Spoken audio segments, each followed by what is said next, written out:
welcome everybody, and I'm going to start on time.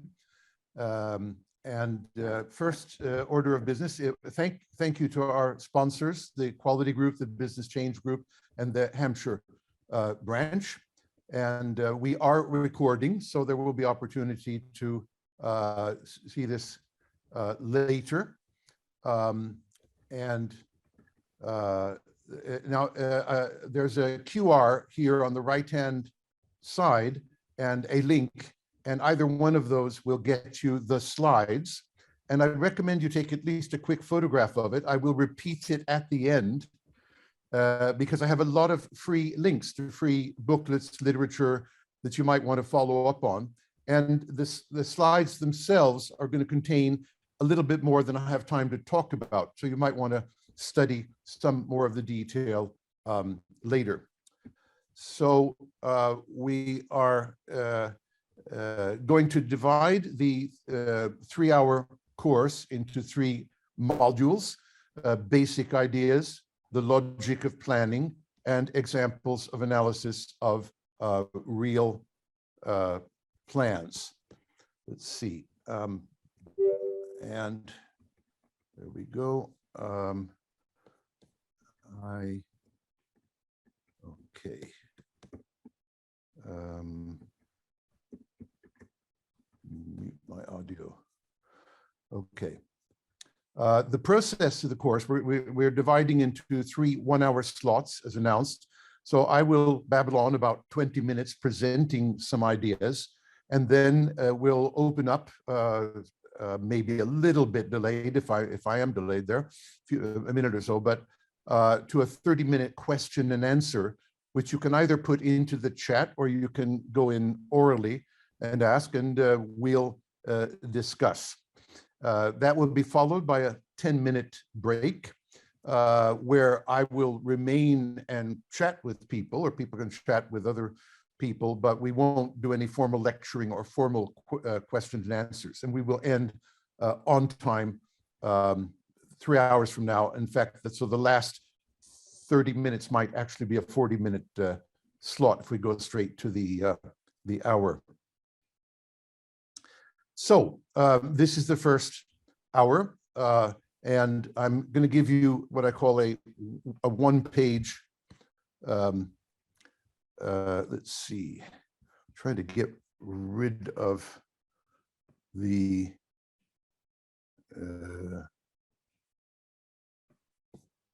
I've got everybody's picture in here, and I don't want. There we go. There we go. Okay. Let's see. Yeah, and there we go. Okay. So here I've summarized a set of ideas, a set of practical tools that I believe you could all learn if you haven't learned them, and do something with them in order to analyze any plan, any set of objectives and strategies. This is from the book Planalysis, which you'll find a free copy of in the slides here. So this is one page of this, about a 62-page book. And there are about 10 ideas here. And I'll give some idea of these ideas, but then I'm going to focus and use most of my time on one particular idea when looking at a plan. So the first idea is quite simple, and it is a measure of quality of any plan. It is quite simply count all the ambiguous words. That is, count all the words that people reading it might interpret one way or another. Okay, so for example, the word quality, or for example, the word security would be ambiguous words, millions of different ways of interpreting those. Things that are not ambiguous would be things like a volt or millibits per second or something like that. Okay, and in fact, most of what we write is actually ambiguous, and we live with this in context to a degree, but there are situations where that ambiguity is dangerous, and people will be fighting each other over the meaning of a word. So, for example, in poetry and plays and things like songs, ambiguity is charming and interesting, not to mention jokes. So there's a time and a place for ambiguity, but in IT system development, there's probably no good reason to be ambiguous, and there is a great danger there.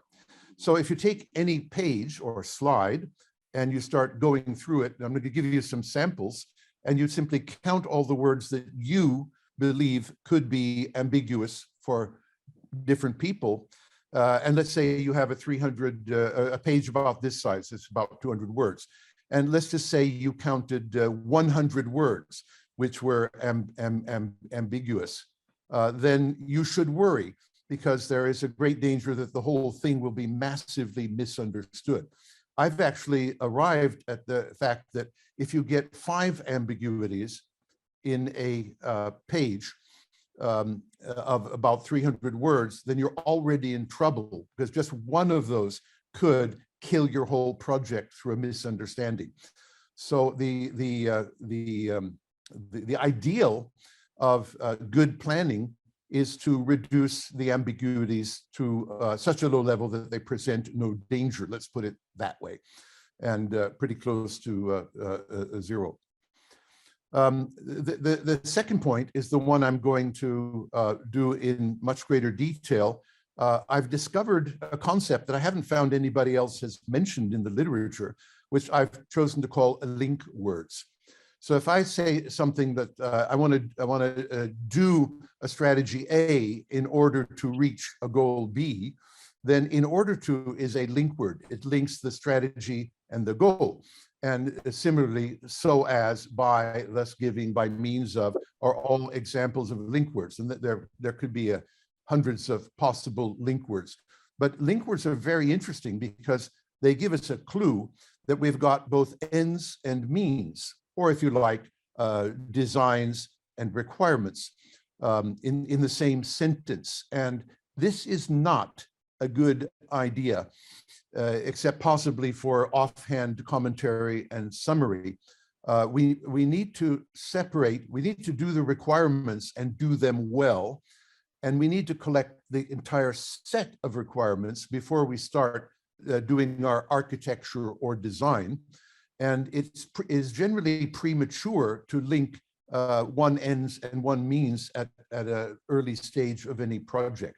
It's difficult enough to just get the requirements, the ends straight. So it's actually a sloppy habit. It should be expressly forbidden by rules and policy to mix the ends and the means in what some people might call a statement of requirements or objectives or something like that. Anyway, we'll take a deeper look at that within the next 12 minutes.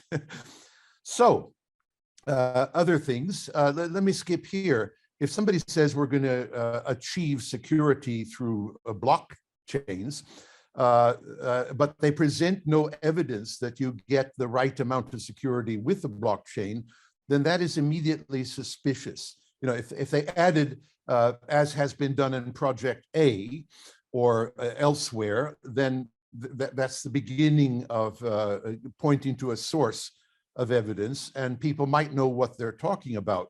But if people merely make the statement, we're going to achieve A through B, and give no evidence, I believe that it's immediately suspicious that they believe or hope this will happen, but they don't really know what they're doing. And there is a likelihood that there is no such evidence, that it isn't really true. And this is the beginning of the failure of their project. Okay. Here's a causality sign. Any causality, if we do X, then Y will happen, is a claim. And there needs to be a standard saying, please give the evidence that this will happen, and who is responsible for the claim, number one, and who is responsible for delivering the results, number two. And if that is not in place, then we have a problem, Houston. I also believe that it's not so simple as we will achieve, if we use blockchain, then security will happen. Because if you use blockchain, other things like the costs might go up, the user friendliness might go down, simultaneously. So long story short, and I'll talk about this more later today, we need to look at the side effects of doing the strategy, not just the main effect. And if we don't explicitly investigate the side effects, we're likely to get hit by the side effects and damaged by the side effects. This could be delays, cost increases, quality reductions. It's just a bad habit. So we have to get in the habit of not thinking one-to-one, one strategy and one requirement or objective. We need to actually look at multiple strategies and multiple objectives, a subject I will return to.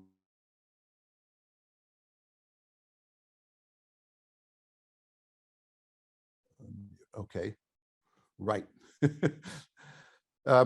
Right. Let's see.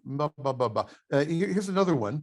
I noted with great amusement when I was reading about Amazon and Jeff Bezos that years ago, inspired by Edward Tufte, they decided to eliminate all PowerPoint slides, and they've done so ever since, and replaced it with a 6-page memorandum to be read at the beginning of the meeting and discussed. Nobody presents, nobody has oral presentation, and everything is summarized on a single page of text with about 5 pages of backup.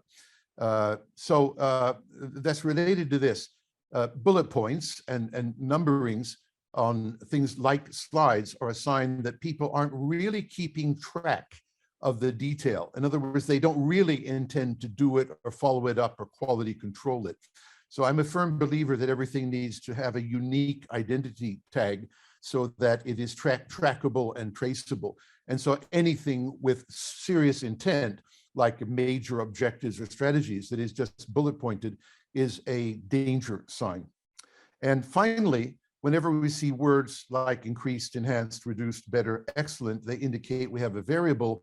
And so where are the numbers that that variable translates to?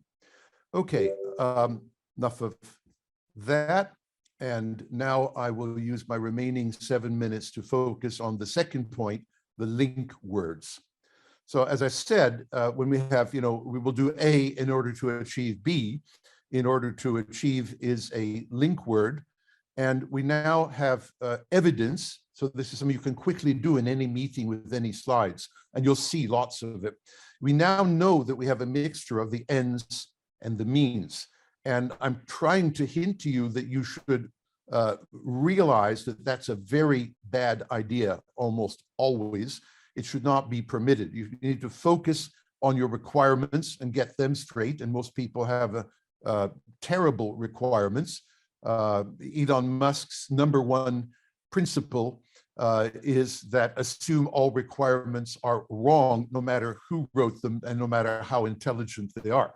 And that's an interesting start. So we all have a struggle to get really good requirements, and until you have really good, approved, clear sets of requirements, it is premature to decide the means, the strategies, the architecture to get them. So putting them in one sentence is actually indicates that the person is not very well educated. They don't understand the danger of what they're doing, and we'll blame their professors and their universities for the moment, okay? So it's also a hint that you're dealing with what I would call undisciplined planners. They don't have the discipline to get their requirements straight and clear and agreed before they start doing their architecture. Now, here's a little example from the Planalysis book. There's the a free link to it, by the way, and there's one at the end. There's a set of all the references at the end. Now this is a United Nations Sustainability Planning Goal 8 about decent work and economic growth. And it's a little add-on for COVID, okay? Now, take a look, #2, helping people cope with adversity through, link word, social protection and basic services. So here we have a perfectly good example of an end, helping people cope with adversity, and a means, social protection and basic services.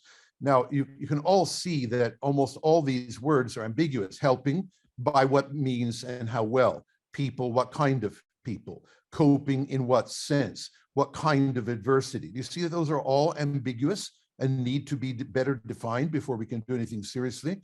Not to mention this wonderful architecture strategy. Social, what does that mean? Protection, what does that mean? And basic services, what exactly are they? There's no reference to the fact that they're even defined elsewhere. Okay, got a 5-minute warning from my co-host, Raid. Thank you, got it, working. Okay, now here's another one where the word through, I've underlined it and put in bold, and we see another pair of objectives badly defined, and they're nowhere better defined in the whole UN system, by the way. I've spent a few years studying that. And then through, and then this is obviously some strategy, fully ambiguous, not defined and not planned. And on it goes. I've got some other remarks here about this whole thing, but this is very typical for planning. You find it in the National Health Service. You find it in major corporations. I think it's the way that planning managers are educated badly at their Master of Business at MBA teachings. I do not find they're trained to plan clearly. So we have a big worldwide problem. Okay. So here I've taken these sentences from number 2 and tried to visualize it a little bit. So here's a little thing, the social protection thing, which is obviously supposed to help us cope with adversity. And it also relates to something they floated and says related to everything called Build Back Better, which you'll also recognize Biden's political words there. And there are chains with more than 3 of these in any large project. And I believe we need to clearly define each one of these and clearly relate them. In other words, how much does this social protection deliver adversity, etc.? And how much will this coping with adversity help the Build Back Better? I'll get back to that later with a thing called an impact estimation table, which shows, in fact, how you do it. Now, as I'm clearly running out of time, I'll just say, here is this same sentence, and here are my comments in detail, which basically say it's linked, it shouldn't be, and it's full of goals that are not quantified, that are obviously variables, violating one of the other principles. The strategies have no estimate of how good they are, and in other words, very bad stuff, but this is going to save the world. No, it's going to use a lot of United Nations money and related money and not achieve what they hope for. So summary, with 1 minute to go, start thinking of your questions and discussions. We need to analyze and restructure long, wordy sentences. If you just walk out of this course with that idea that it's time to courageously attack, diplomatically, of course, the planning that is really fluffy, meaningless, fuzzy, and dangerous.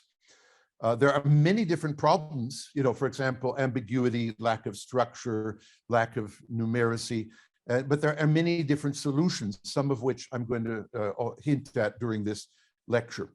But you need to study, for example, using the Planalysis book or other references, what those problems are, and then what those solutions are. I hope you know that you have a personal responsibility to do something about this and not just back off and say, I'm not going to challenge my managers, I might get fired or lose my job.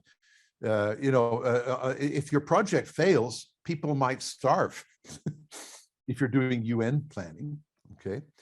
So saving the world's a pretty big and interesting project.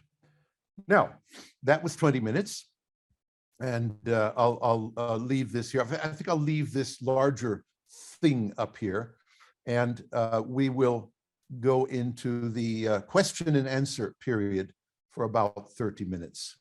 So, Raid, would you like to manage the questions and answers? I'm looking at the chat, but if anybody would like, and we probably have to unleash microphones for people.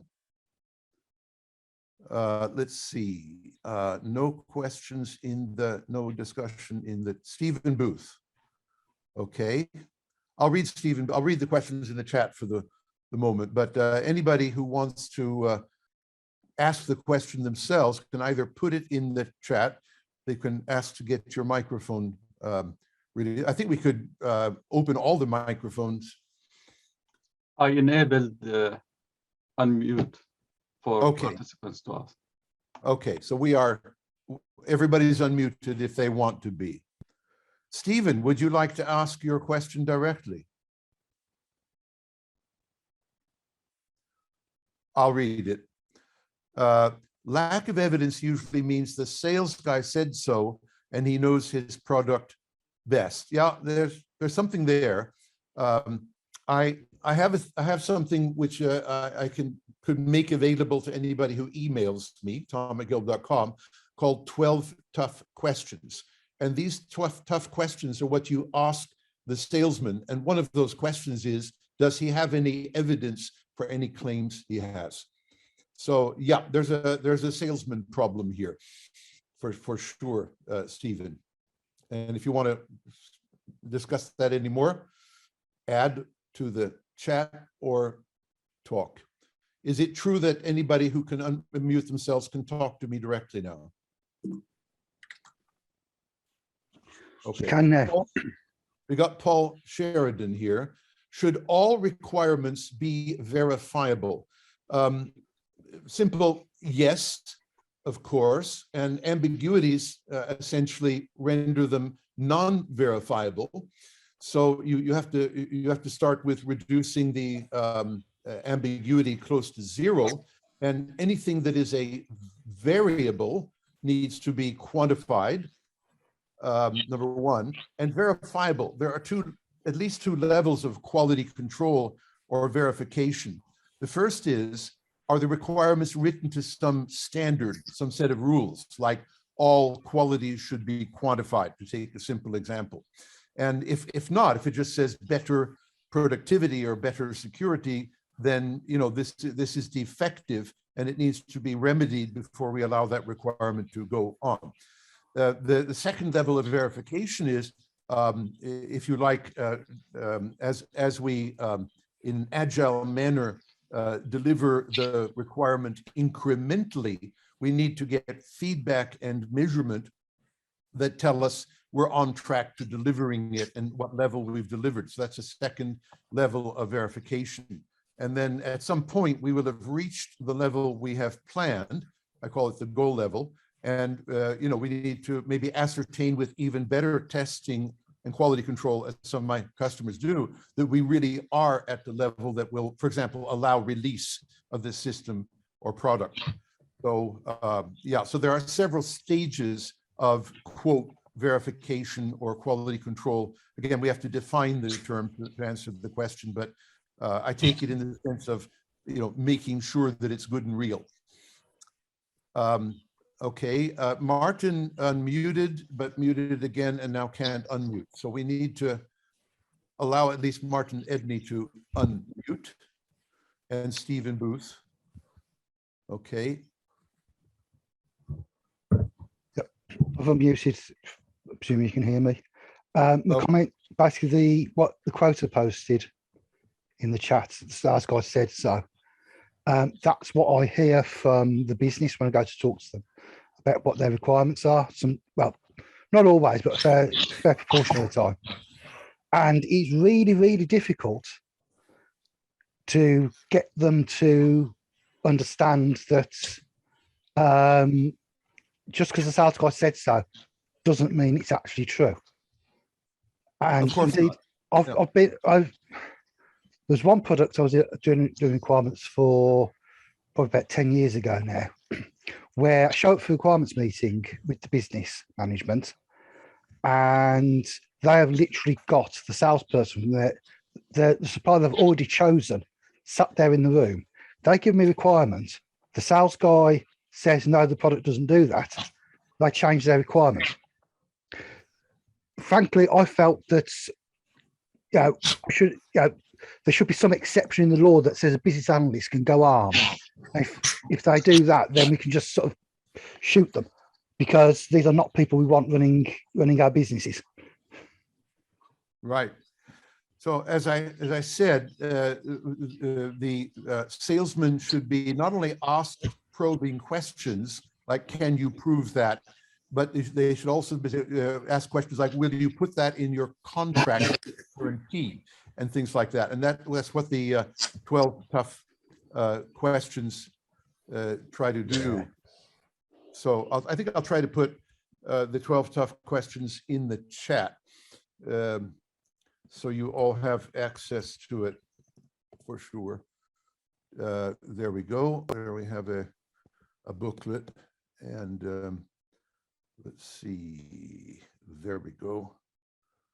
I'll give you all that suggestions for what to ask the salesman. Let's see now if I can just. Too many screens here, but let's see. Chat. If I found the chat, I put it in there. Let's see.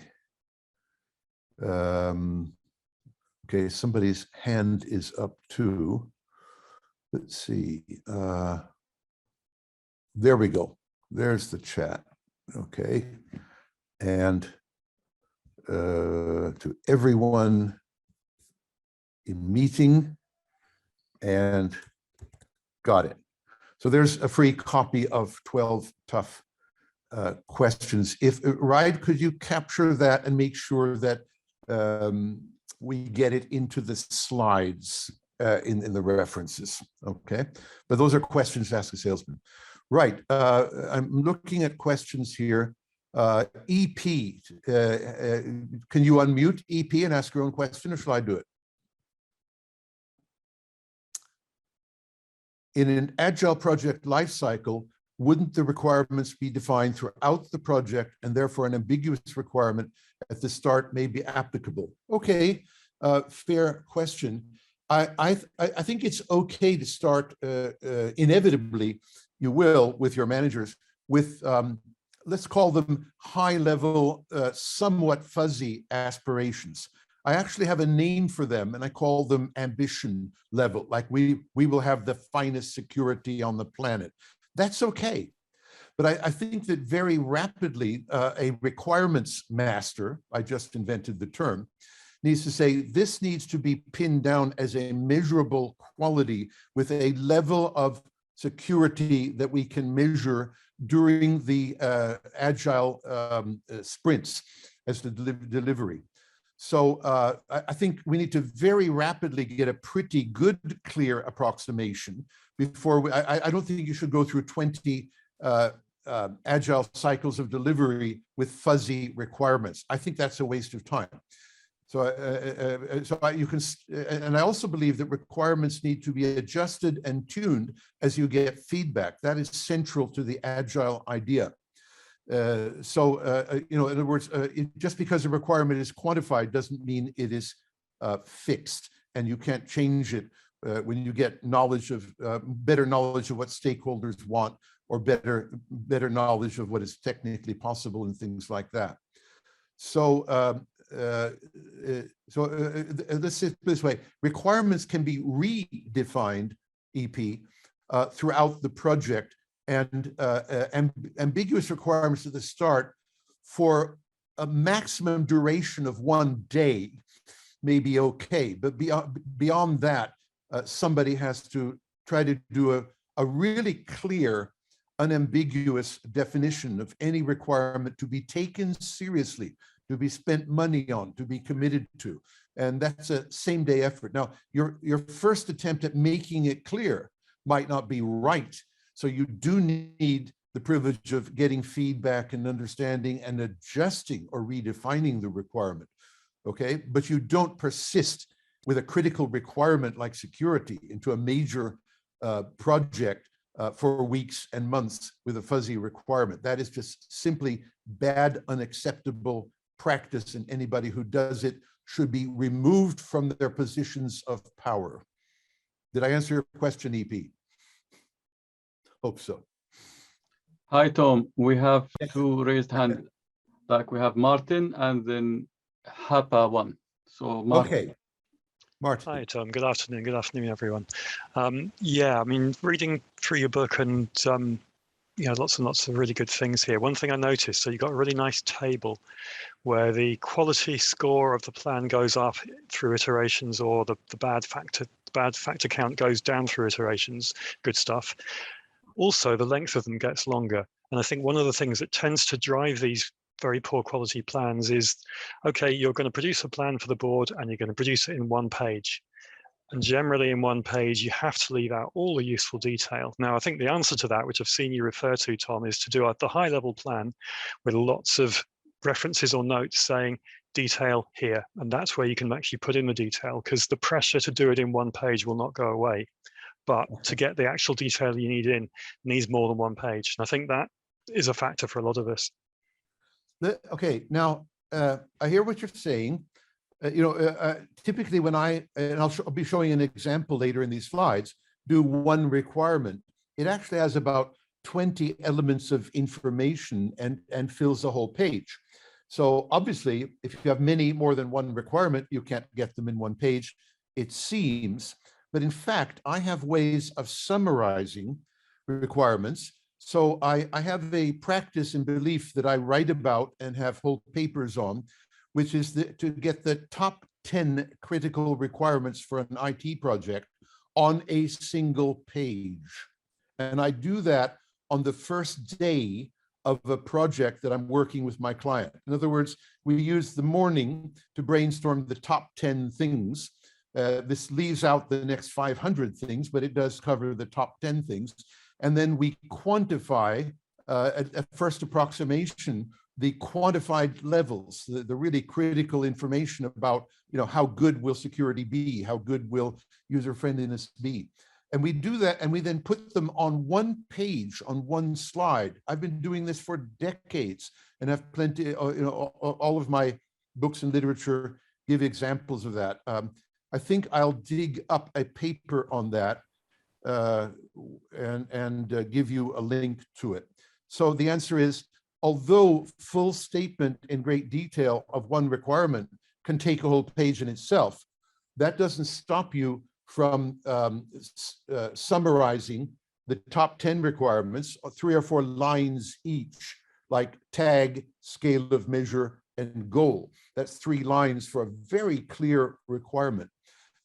So you can summarize for management attention the top 10 most critical things on a page, and you can get the managers to agree that that's all they want, that's all they need, and that's fine, and that's a lot clearer than they've ever seen before.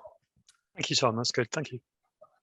Yeah. So while the next question is being asked, I'm going to dig up the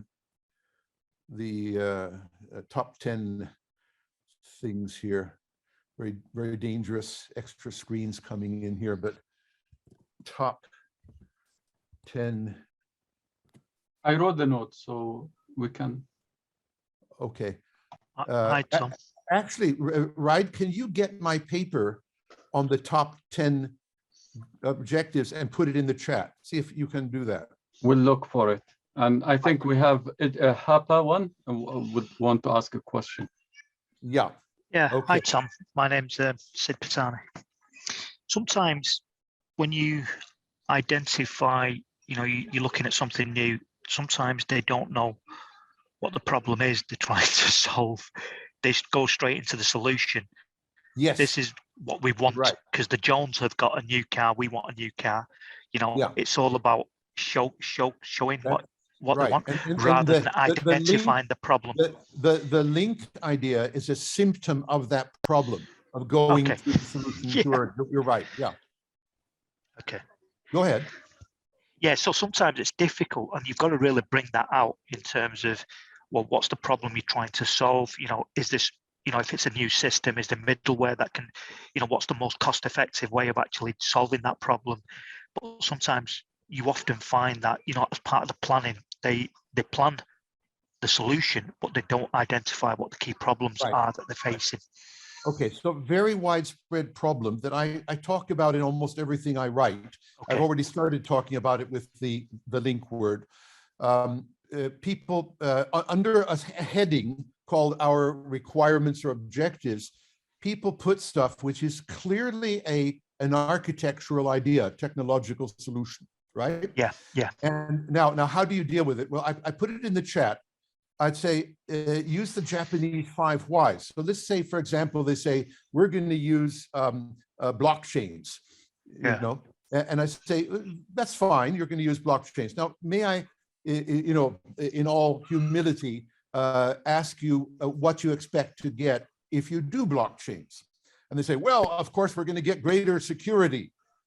Then you say, well, good. That's good to know. Now, by the way, what kind of security and how much of it do you want?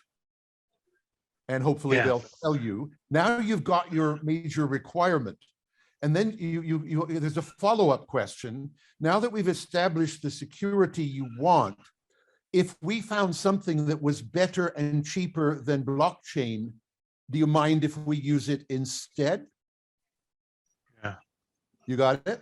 Yeah, yeah. That's my process. And you need to use that on a daily basis because people are, they're not even trained to ask the Japanese 5 why questions themselves, but that's a very powerful way of finding out what they really want, getting them to acknowledge it. Then you can do your magic by clarifying it. Then you can get them to agree that your clarification is exactly how much security of what type they really wanted. And then you can ask that powerful question. Do you mind if we don't do the strategy you suggested if we find a better one for you? Yeah, yeah. And the moment they do that, they've given up their right to that particular thing, which, you know, it was an honest mistake. They really believed that was the best thing because the salesman sold it to them. That's right, yeah. Okay, thank you. Great. Next question. I did, right.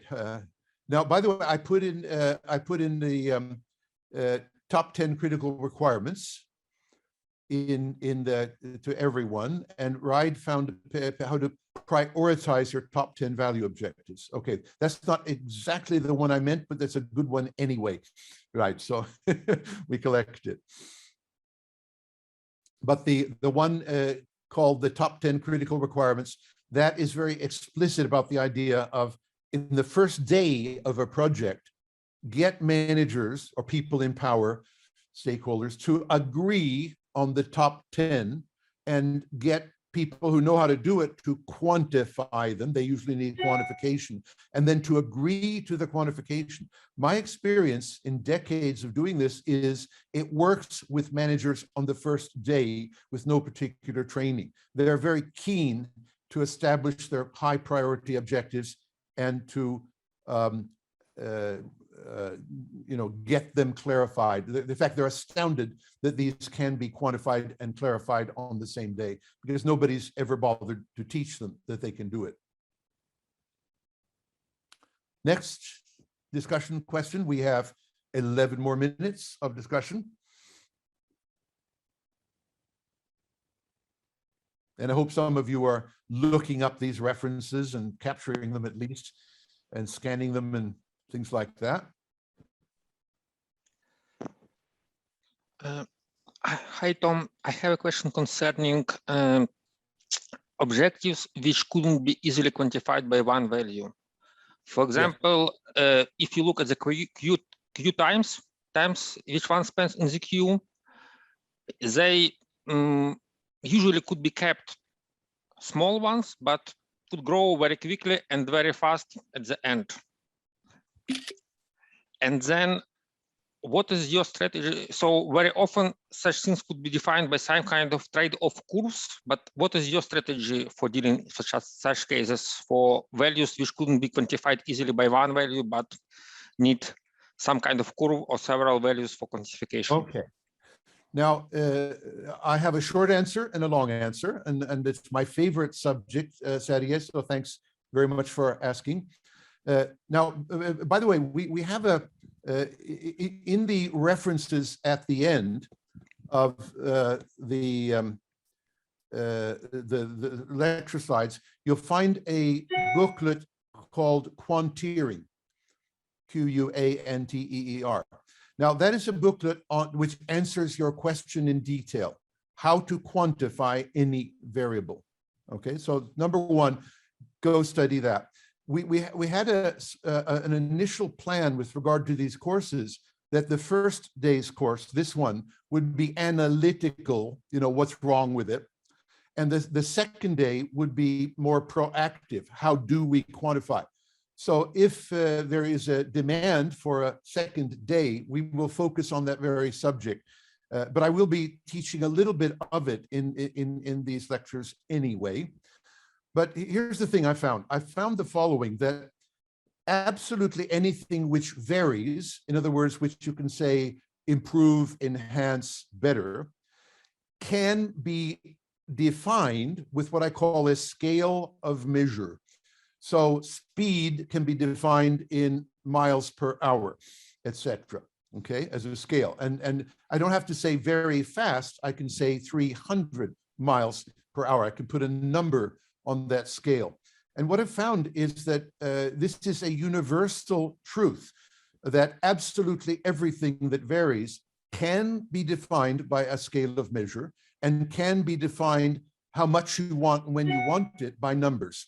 Okay, now the detail of how to do that is in the Quanteering booklet, which is free and in the links here.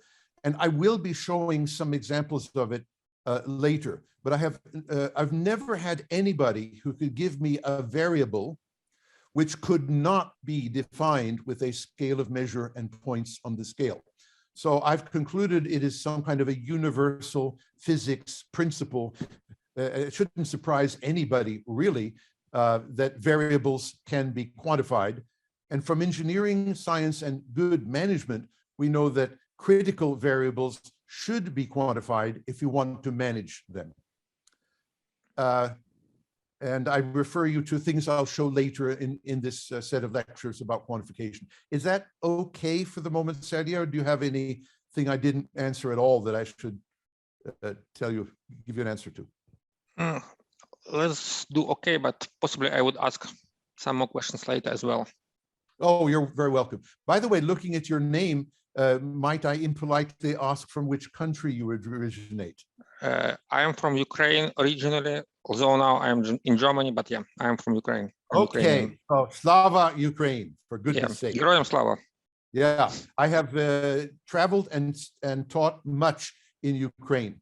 So, and I have many Ukrainian friends, and I'm sure we're all with Ukraine in the fight here. So wonderful. You can get special service from me if you just email me for anything that helps Ukraine. Got it? Yeah, thanks. Yeah. Okay, next question. We have 6 more minutes of the Q&A here.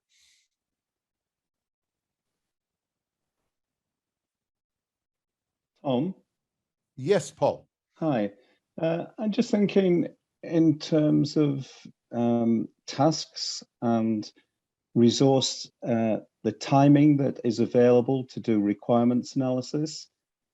Just from one or two of the questions that have come through, that people, will have some sort of pressure to come up with their contribution to a project in a given fixed timescale.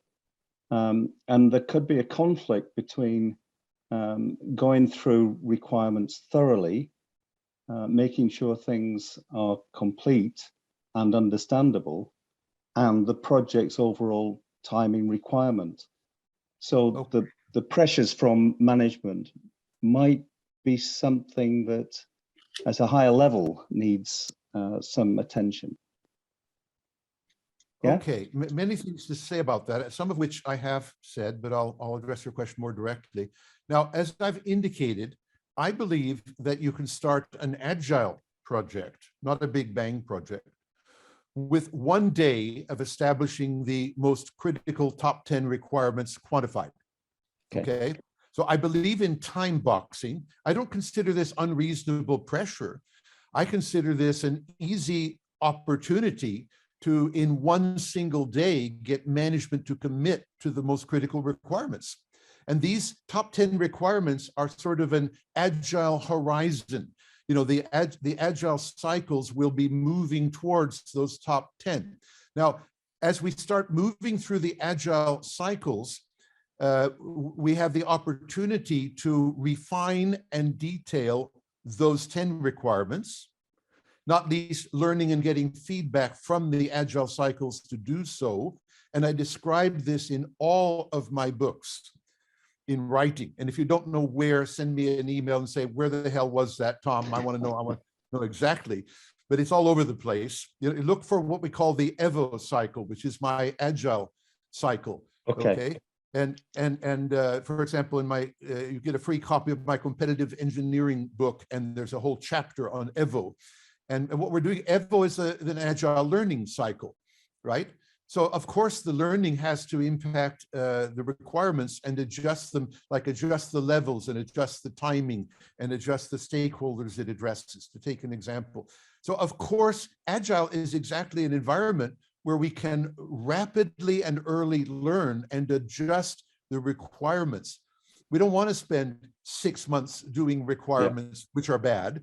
And then, you know, we have projects in Little Norway, which have, for example, there's one, a medical system for 1 journal, 1 patient. It's taken 8 years, used a shitload of money, and totally failed. And the consultants say we need another 8 years. Now, that's not exactly agile.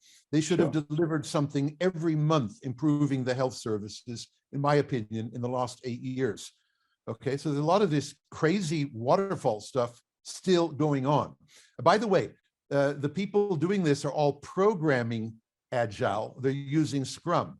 They're not delivering the results to the health service in an agile way. They don't think about systems. They just think agile is about coding. This is one of our sicknesses. Agile is about systems. Okay. Did I sort of answer your question? Yeah, it does. Yeah, that's great. Okay, anybody who feels they didn't get a good enough answer or they thought of a comeback, please feel free to email me. My email's on the first page of the slides, and I'm very happy to discuss by email or even set up a meeting for discussion if that's desirable. Okay, so we have 2 more minutes. Last quick question in this hour.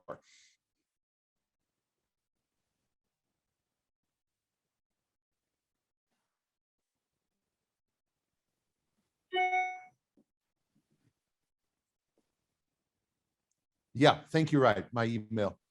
Feel free. One question. Do you consider doing something like katas, which is known for coding katas, for your method? So people could try just practicing language or some kind of planning by getting some kind of text and reworking it and redoing it, but like exercises. So yeah, freely available 10 exercises or something like that, just for, so people could do it as in programming now, popular coding katas. So people could try, do some kind of exercises and getting them, so to say. Yeah. Well, yes. And I tried to insert a little bit of that here, but there are limitations in our best. I've been doing BCS courses for, I think somebody said it's 11 years now. And the best courses are what we call workshops, where I don't lecture, but the students tackle real problems. And people learn by doing, as we all know. So I'm a very strong believer that people should learn incrementally my methods by doing them 1 step at a time, and mastering it and learning. So no doubt about it whatsoever.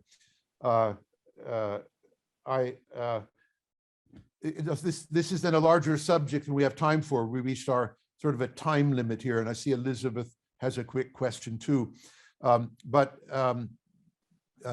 I'll be happy to discuss with anybody the methods of teaching these things, because I do have a lot of, not least BCS experience of doing it, a lot of ideas.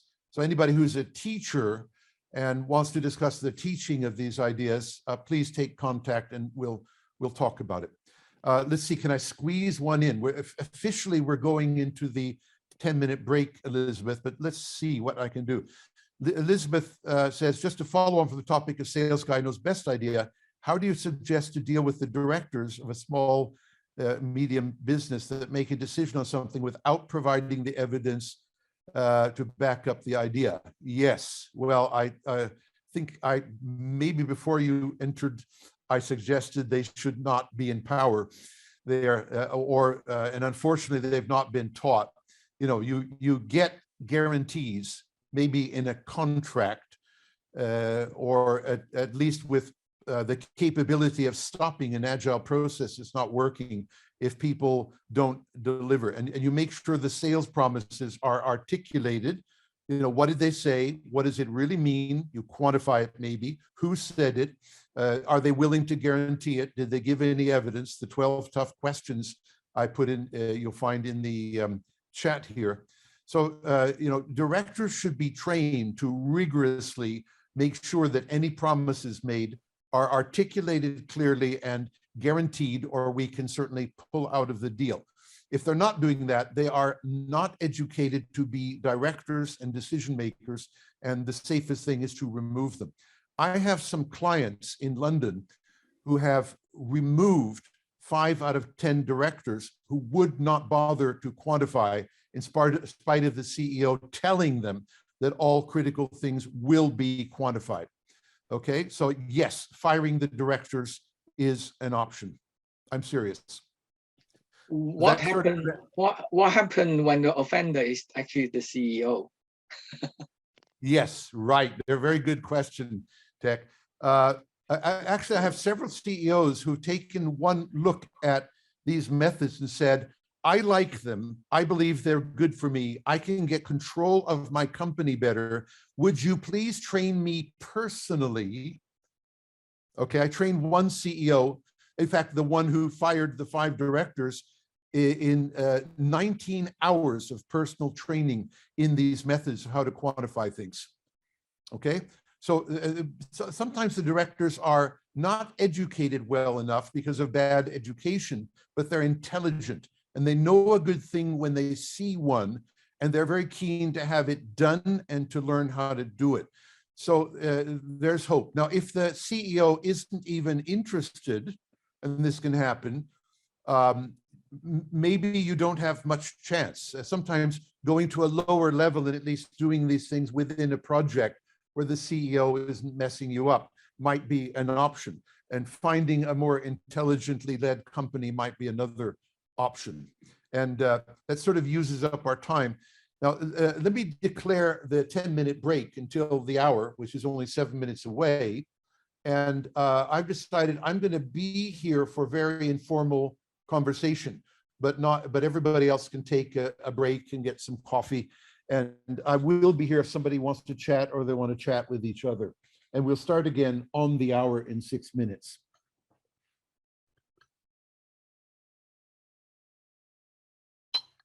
And I just got some cold coffee. Oh, well.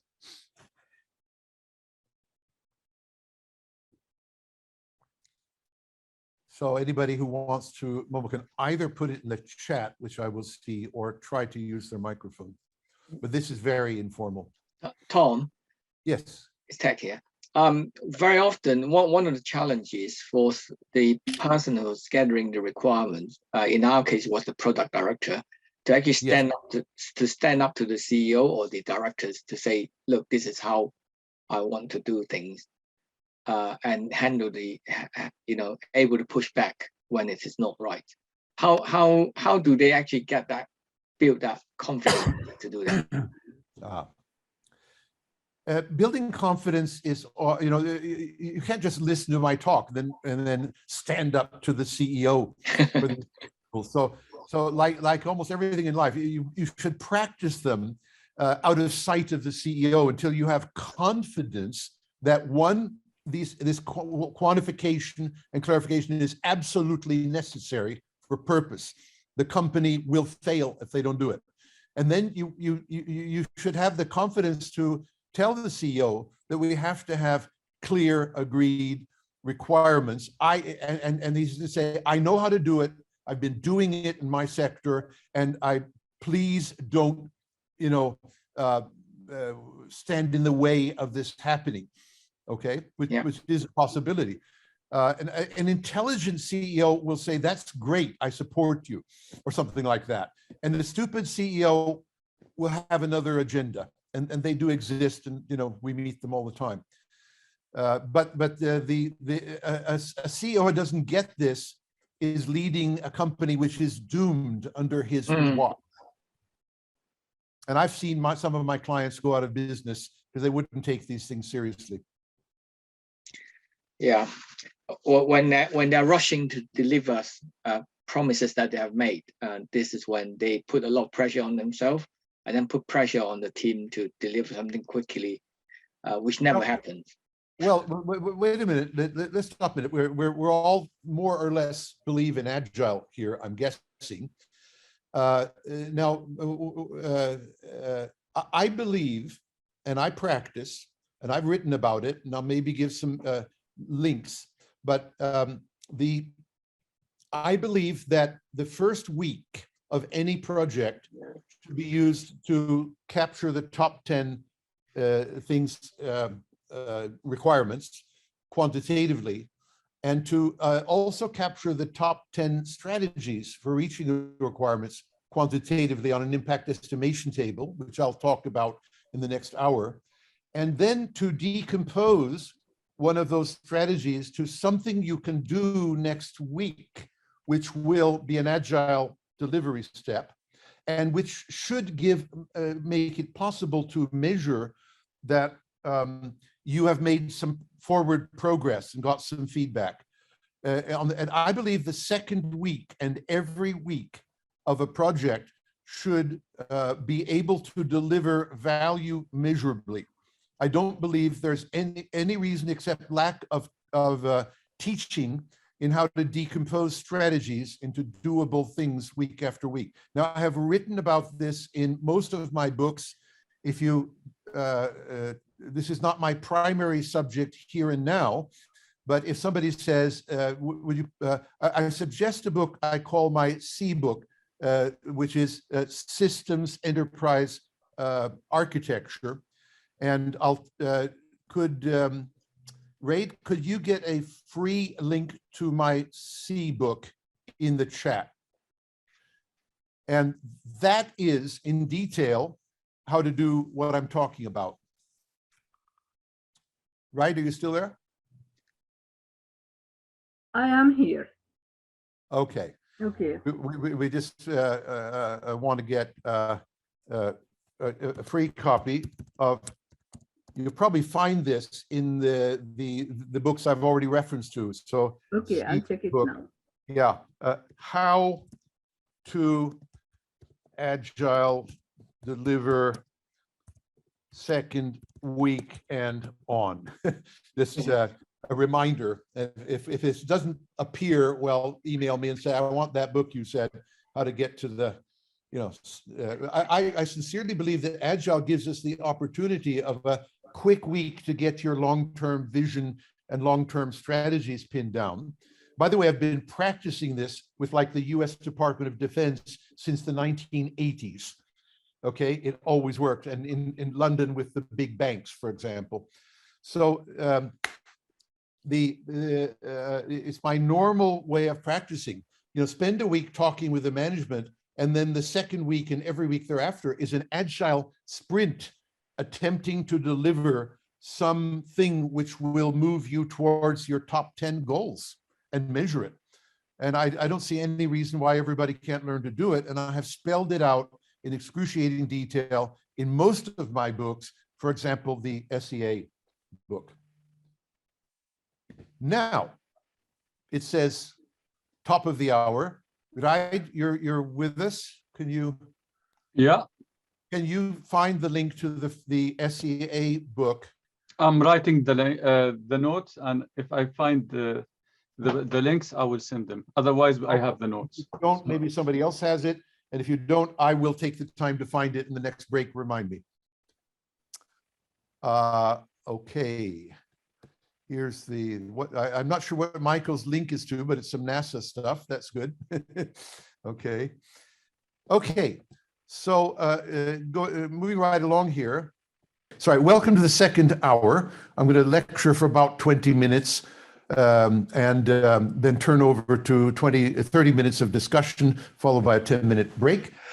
That seemed to work very well last hour. So here's what I call my core beliefs about the logic of planning. Now, as per previous one page, this is a one-page summary of my set of beliefs, but I'm going to take the third belief on multiple targets and multiple constraints simultaneously, and I'm going to spend more detailed time on it. So first, I'm going to give the overview, and then I'm going to go into the idea of multiplicity as an idea. Okay. First view is that the most critical thing we can do in planning anything is to get the top 10 stakeholder value targets. I've referred to those earlier. We can call them requirements or objectives or targets or goals. Doesn't matter. They are future states of things that are critical, like security and user friendliness and sales and stuff like that. And all other planning, after maybe this is done on the first day, first draft, all other planning is actually moving towards the goal levels that you've set. That is step by step or sprint by sprint. You're trying every step to move towards it until you reach your top 10 goals. And that's the definition of done. Okay, I've written a whole paper on definition of done using that for anybody who's interested. If done is not when you've written all your code, it's when you have reached all your critical stakeholder value targets. That alone might be an interesting point for many of you. Now, if the stakeholder value targets are unclear, as we've just seen examples of from the United Nations, you cannot reach those targets through consequent planning. You know, what do you plan for? You know, so more fuzzy bullshit to reach the fuzzy bullshit targets is a non-starter. Principle number 3. It's very tempting to do one thing at a time. It's simpler for the human mind. You know, I'm going to reach security through an AI security package, you know, and I'm all done. But the real world out there says, no, your corporation or United Nations has, for example, United Nations goals for sustainability are 17 simultaneous, badly defined targets, right? We'll see the examples of them later. But all projects, almost without exception that I've seen, have to deal with multiple targets or requirements simultaneously. They cannot just do one and not think about the others, okay? They also have multiple constraints, like time, people, money is one type of constraint. Legal in Europe would be another type of constraint. And they have multiple constraints simultaneously, which constrain us in the strategies we can do to reach the multiple targets. Remember, the definition of done is reaching the multiple targets in total, the whole set, maybe not simultaneously. You know, you can do one and then the other and then 2 more, but ultimately when you have to reach the top 10 targets within a deadline, hopefully. More about this in a moment. Now, the 4th principle is completeness. If you decide you're too lazy or unknowledgeable and you cannot deal with multiple things simultaneously, and you persist in this infantile, childish one thing at a time, then you risk that the entire plan will fail to deliver any or all of the future desired states. Basically, you're in failure state. I love a bumper sticker I saw in London once. British understatement at its best. One nuclear bomb can ruin your whole day. Okay, no reference to Ukraine and Russia there at all.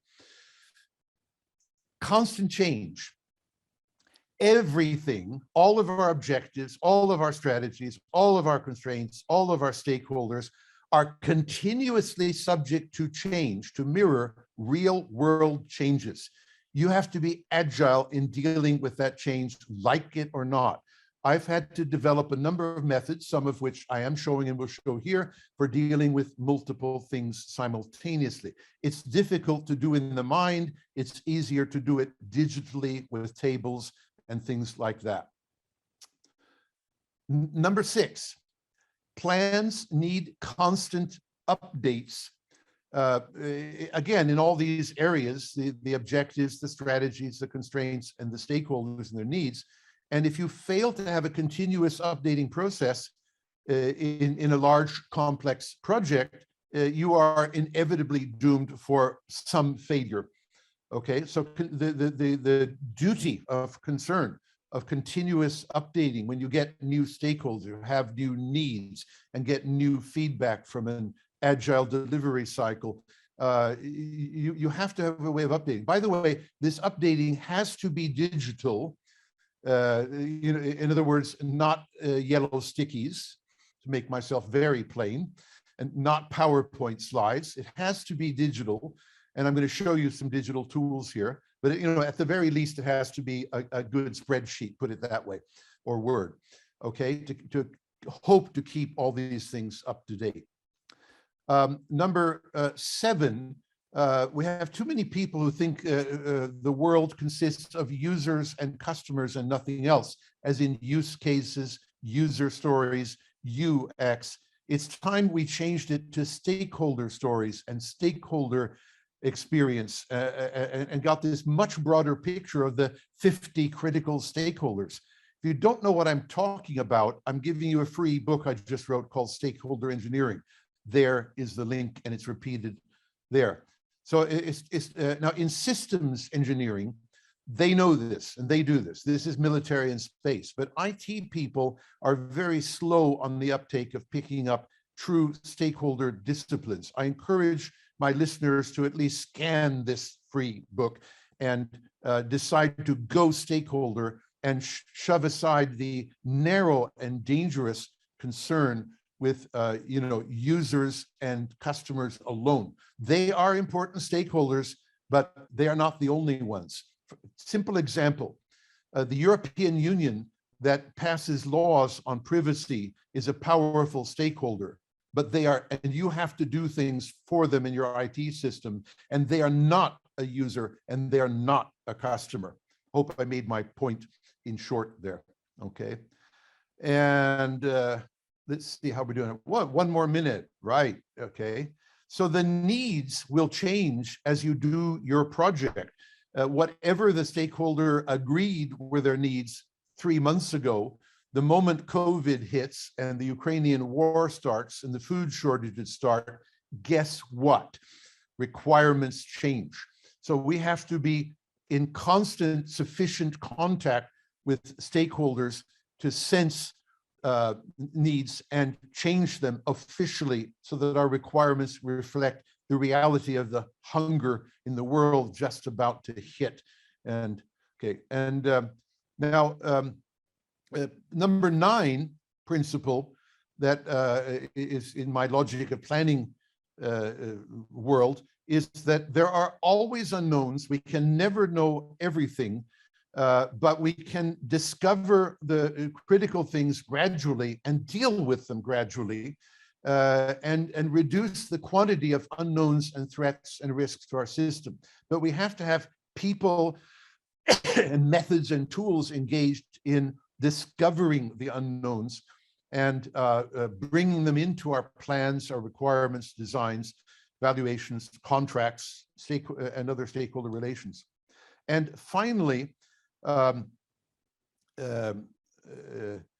you can plan systems so that they are open-ended, so they are portable, so they are improvable. Literally, you can plan architecture that makes systems easy to change.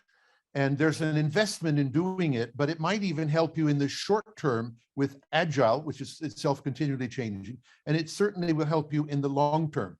And I think we're talking about reducing and evading future technical debt, to put a name on it, okay? And there's too much of this reworking the code is the solution to all technical debt. That is ridiculous, narrow-minded coder thinking. The technical debt problem is an architectural problem, and you need to design the system fundamentally so you don't have much technical debt and you can easily deal with conditions of change. So that's my logic of planning. Let's see, I've got 8 more minutes to talk a little bit about the multiplicity thing, okay? So what do I mean by multiple? Well, we can start with multiple requirements and multiple constraints simultaneously, right? So let me introduce to you a very simple invention of mine, as far as I know. It's called an impact estimation table. And I'm going to give you a whole book on the subject I've just written this year. So coming up.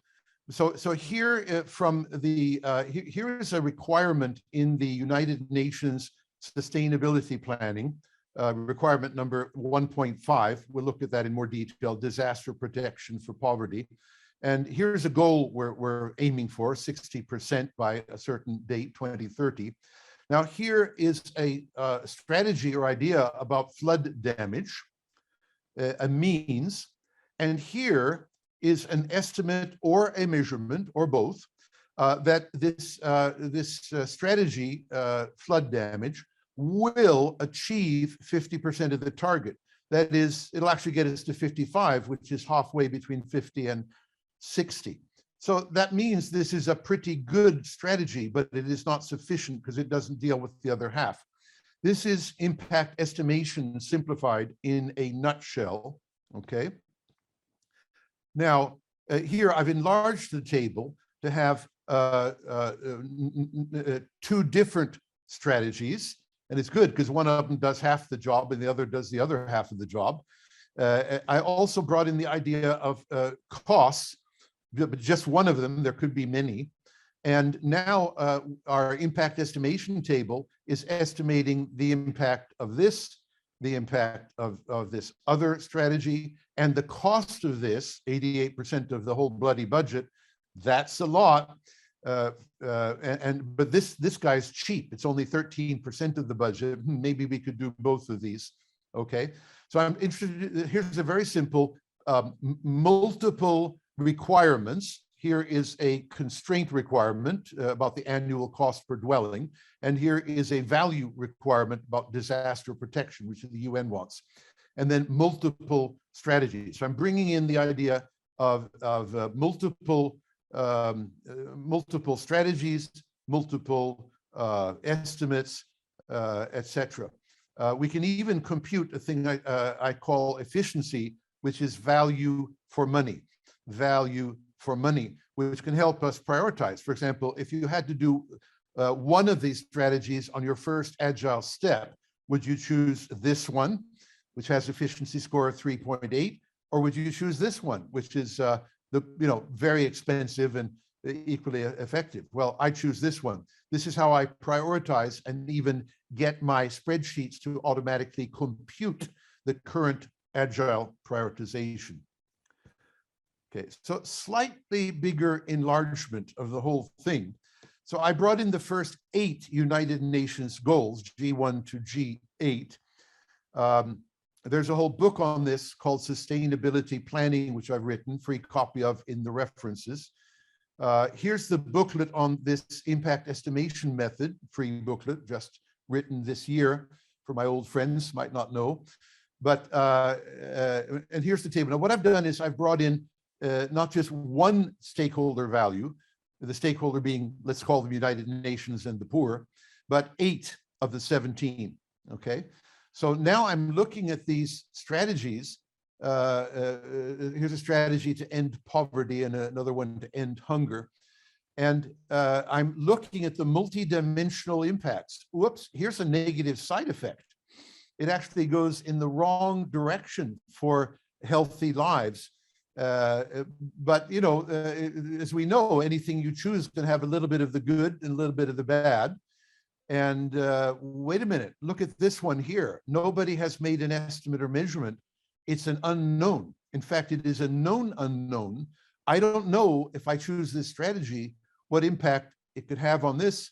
And looking at things like this happening with -42, I could get -99 and destroy everything if I choose this. So somebody has to do some research on the known unknown and fill in at least some rough number or belief before we get the managers to commit to using this.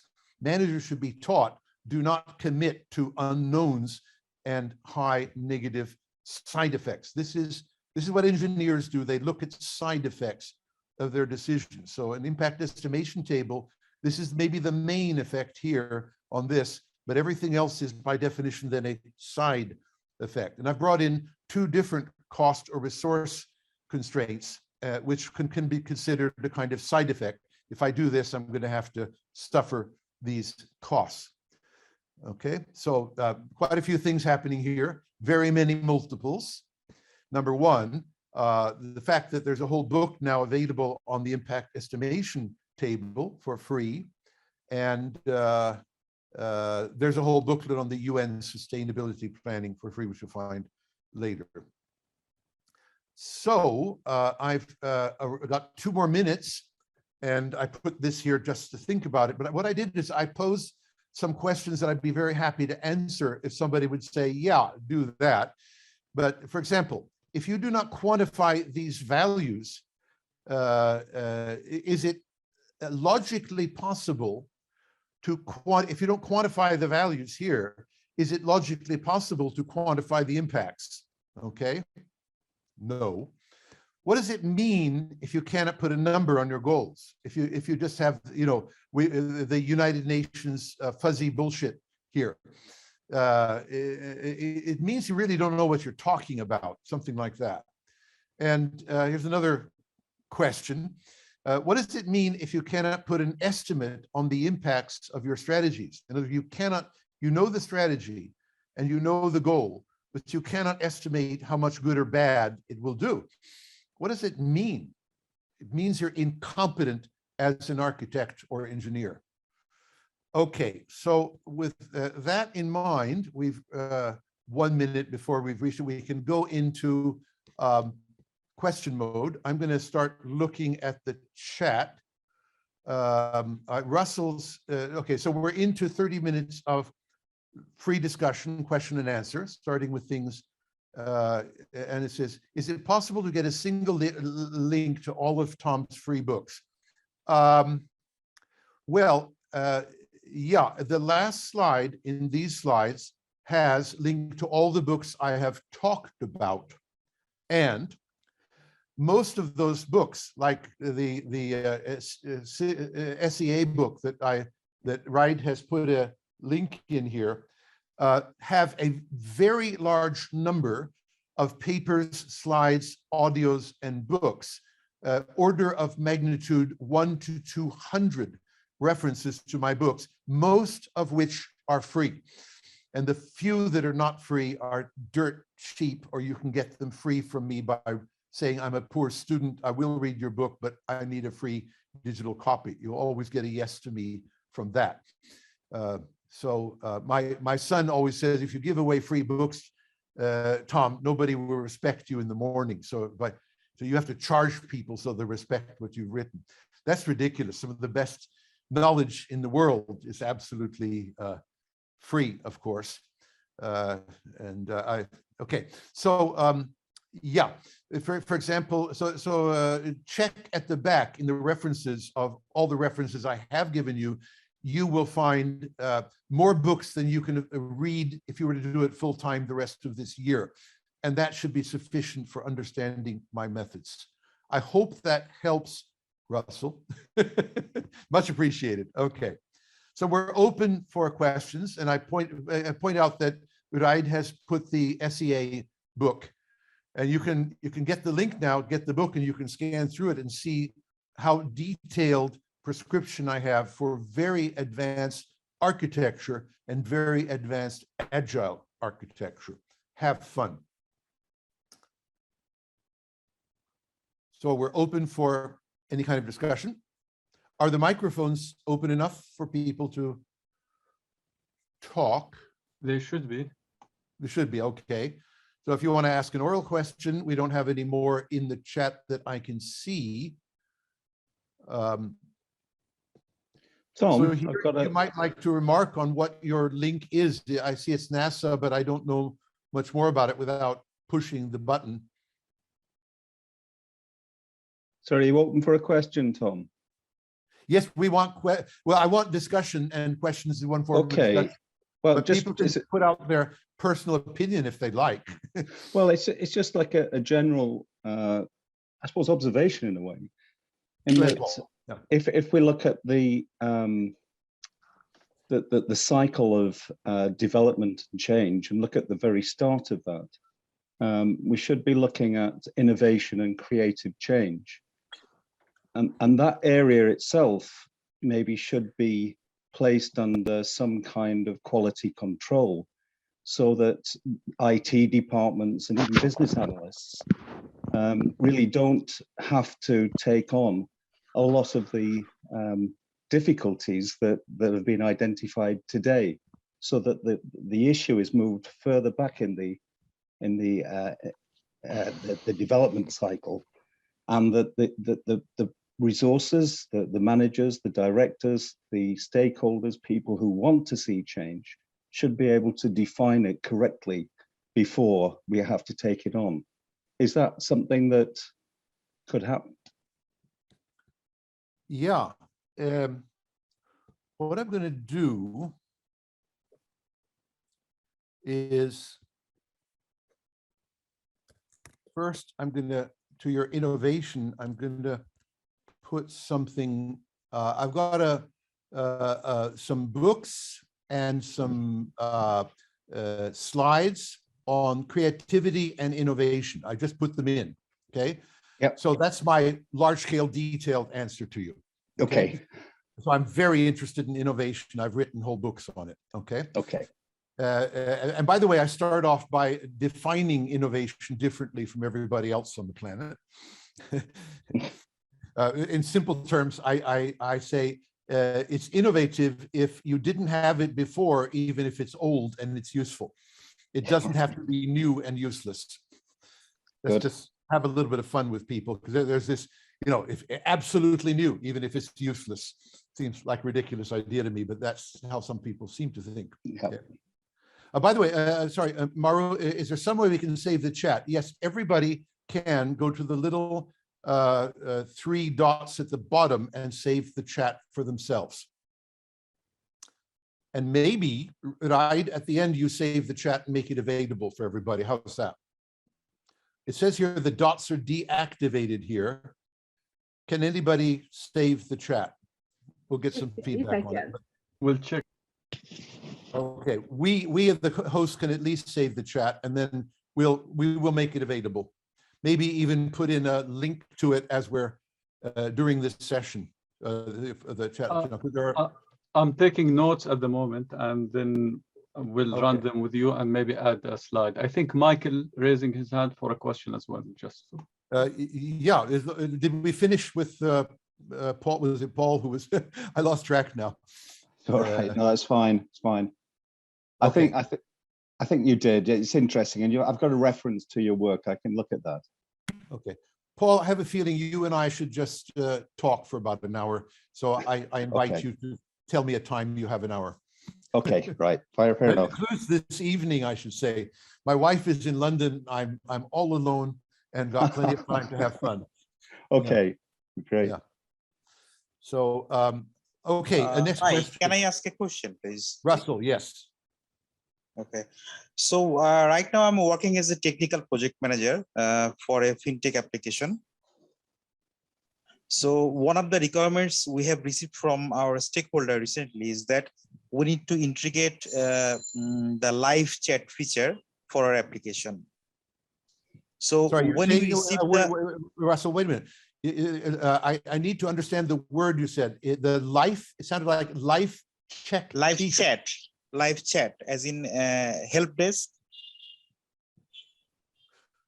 I'm still not sure of the word you are saying. Live chat. L-I-F-E-C-H. L-I-V-E-C-H-A-T. Live. Okay, live Chat. Got Sorry it. about my pronunciation. That's okay. But I do need to understand it. Okay. Right. Thank you. Okay. Okay. Live chat So feature. Yep. yeah. So the requirement was that we need to integrate live chat into our application. Yeah. Now, by the way, stop a yeah. moment. We've indirectly discussed, this is clearly a design. And by asking, why do you want live chat, you will find the real requirements. Okay. Go ahead. I mean, that's my actual question was a design, the live chat.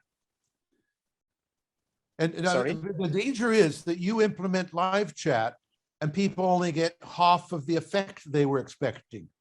If you define the, the effect they're expecting, like number of people who get helped on first, on the first interaction, then you might discover that you need to add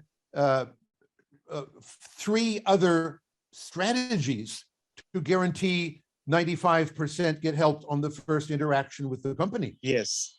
And you will only get live chat if you ask for live chat. So the process, remember, is ask them what they're expecting to get from the live chat, make that a requirement, like 95% get helped on the first chat, and then give it to your architect, your designer. These people don't exist in conventional agile, of course. Yes. Design automatically, miraculously emerges from coders. Anyway, my question was, so is it my responsibility to ask the stakeholder to make the objective or the requirement quantifiable?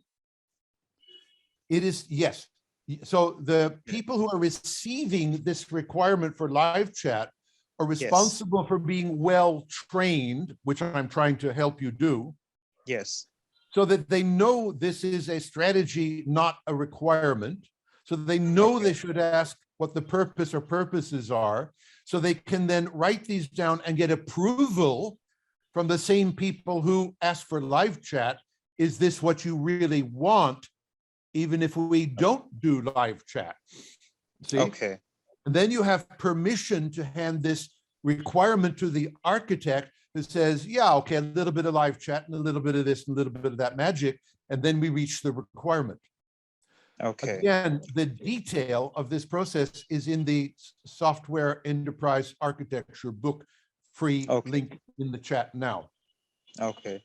And I had one more question. Go ahead. You talked about the 10 critical goals at the start of every project, right? Yes. Okay. So I have a link to a paper on the subject in the chat. Okay. Okay. So we are doing sprints every 2 weeks. So do we do this every 2 weeks as well? Be careful. I did not say anything about 2 weeks. Okay. You did.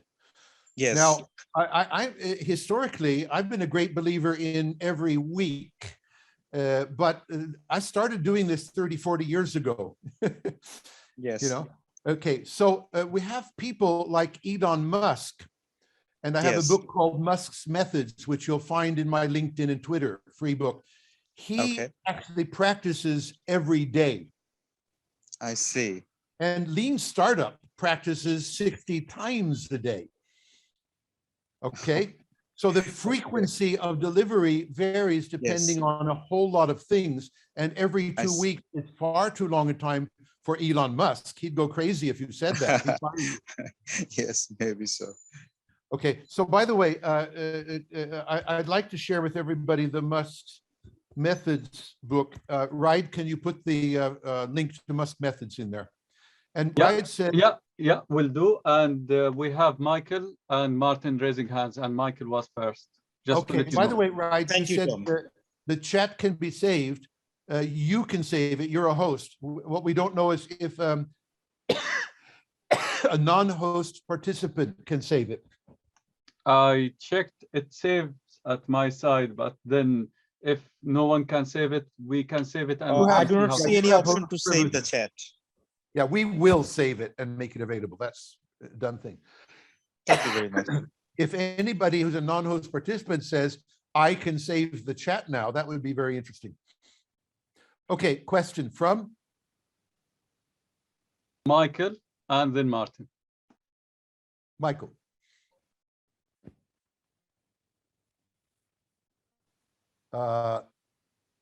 Not hearing.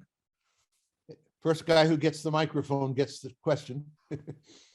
Right, I'll take that offer, Tom. Thank you, Martin here. Sorry, Michael, beat you to it. And apologies, I had to drop out for a couple of minutes, so this may already have been asked and answered, so apologies if it has. Right. Fully get, Tom, about quantifying or putting quantifiable things on outcomes and attached to requirements and so on. The one thing I can hear is a former boss of mine going, all right, so you've said you're going to achieve 50% in the first year. Why not 45%? Why not 55%?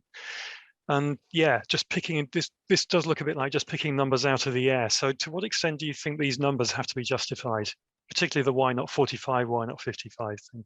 Yeah. Okay, so I'm gonna, in the chat, I'm gonna put Martin, setting levels is the question. Yeah, Right? yeah. Okay. Now, okay, there are several answers to this. Sometimes there are numbers that are given by law or regulation. And there's no doubt, you know, that you have to put in the number, the minimum number required by law. So that solves that problem, okay? Now, where it is not required by law, we start off with the idea that we need to make security better. And then the question is, how much? Do we go to 80% or 95%? First thing is, what I do is I have a thing called the status level. Let's just say the status of something, the current level for our current products and organization is 80%, right? Now it's obvious that if people want it bettered, the level cannot be 75 or 70 or 60, because that would be worse, right? The numerics are helping us logically decide. And setting it at 80 would not be an improvement. And setting it at 80.001 would not be an interesting improvement, okay? So we know the answer is somewhere probably above 85 and up to 100, right? Now, I found that if you ask people who are authorized to have an opinion and say, where would you like to go within a year? They'll give you a number, right? And it doesn't matter whether it's right or let's just say they say, well, I believe we've got to go to 90% to be competitive. I would put that in there and I would put their name on it as a director who said, I believe we need to go to 90%. It doesn't matter whether this is right or wrong. You've got a starting point, okay? And others can debate this and say, that's silly. That would be extraordinarily expensive. We need to, but we do need to go to at least 85. So you can have a logical discussion around these numbers, right? Now, at some point, you're going to have to give a rough idea. Like, let's put a 90 in and see what happens, okay? Let's just say for the sake of argument, in 10 agile iterations, you reach 90, okay? And people say, right, shall we stop here? Because that was the goal. And then somebody might chime in and say, no, we've discovered that our competitors all have at least 95. We discovered this recently. There's no way we can stop at 90. You then change the goal to 98 or something like that. In other words, the numbers are a device for, in an agile way, changing as you learn, okay? And sometimes there is no truth. There is just a reasonable approximation of getting better and more competitive that responsible managers will be responsible for with their name on it, okay?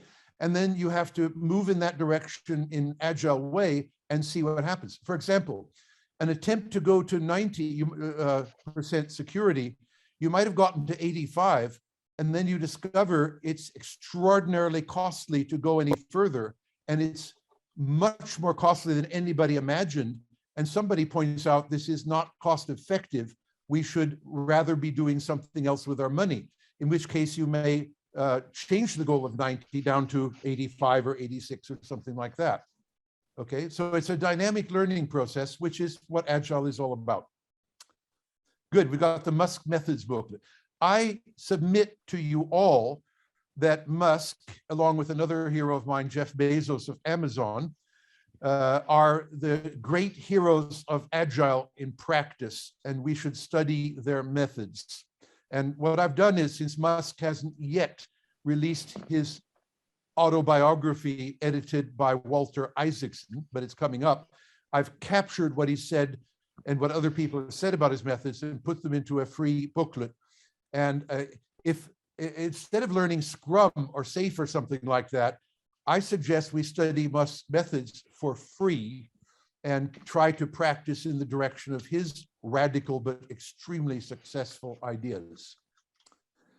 Right. Next question. Has Michael popped up? Can you hear me? I can hear you, thank you. Oh, thanks. Sorry about that. I had too many browsers open and I couldn't find the right one. It happened. It was just explaining why I put that NASA link in. NASA did a study of the cost escalation of inaccurate requirements. Oh, right. A couple of years ago, and that link actually takes you to the paper. Right. Well, I want one of those. They estimated throughout the document. It's very technical, all written for NASA engineers, but the premise at the very end of it was that quality requirements at the beginning of a project are 9 times cheaper than fixing them throughout the life cycle of the project. Oh, yeah. Okay. So that's a very well-known fact, which I've been dealing with for 30 years. Yep. People like Steve McConnell and Barry Bain have been pointing that out in papers for years. But yes, it's very expensive to get the requirements wrong it's very much cheaper to get good and better requirements while you're writing them up and formulated by good quality control of the requirements themselves, rather than waiting till you got into final integration testing and discover you had a bad requirement.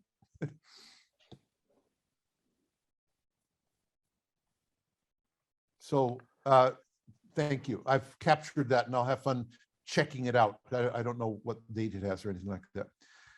Okay, we have 11 more minutes of discussion.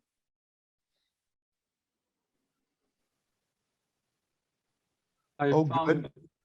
Oh, sorry. Apologies. Yeah, right. You found a paper in my guild methodology. And I shared it. And what's the title of the paper? I can't see it in my chat here.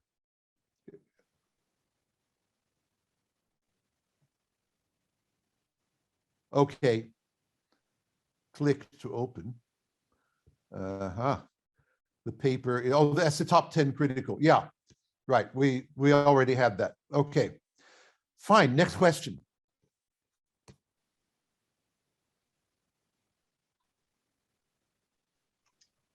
Paul, you were saying?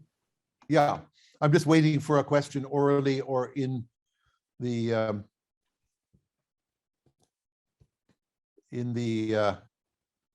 chat.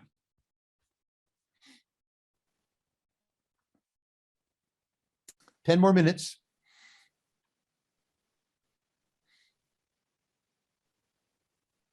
We've still got 26 participants there. Taking your break early, are you? Needed a coffee, did you? Come on.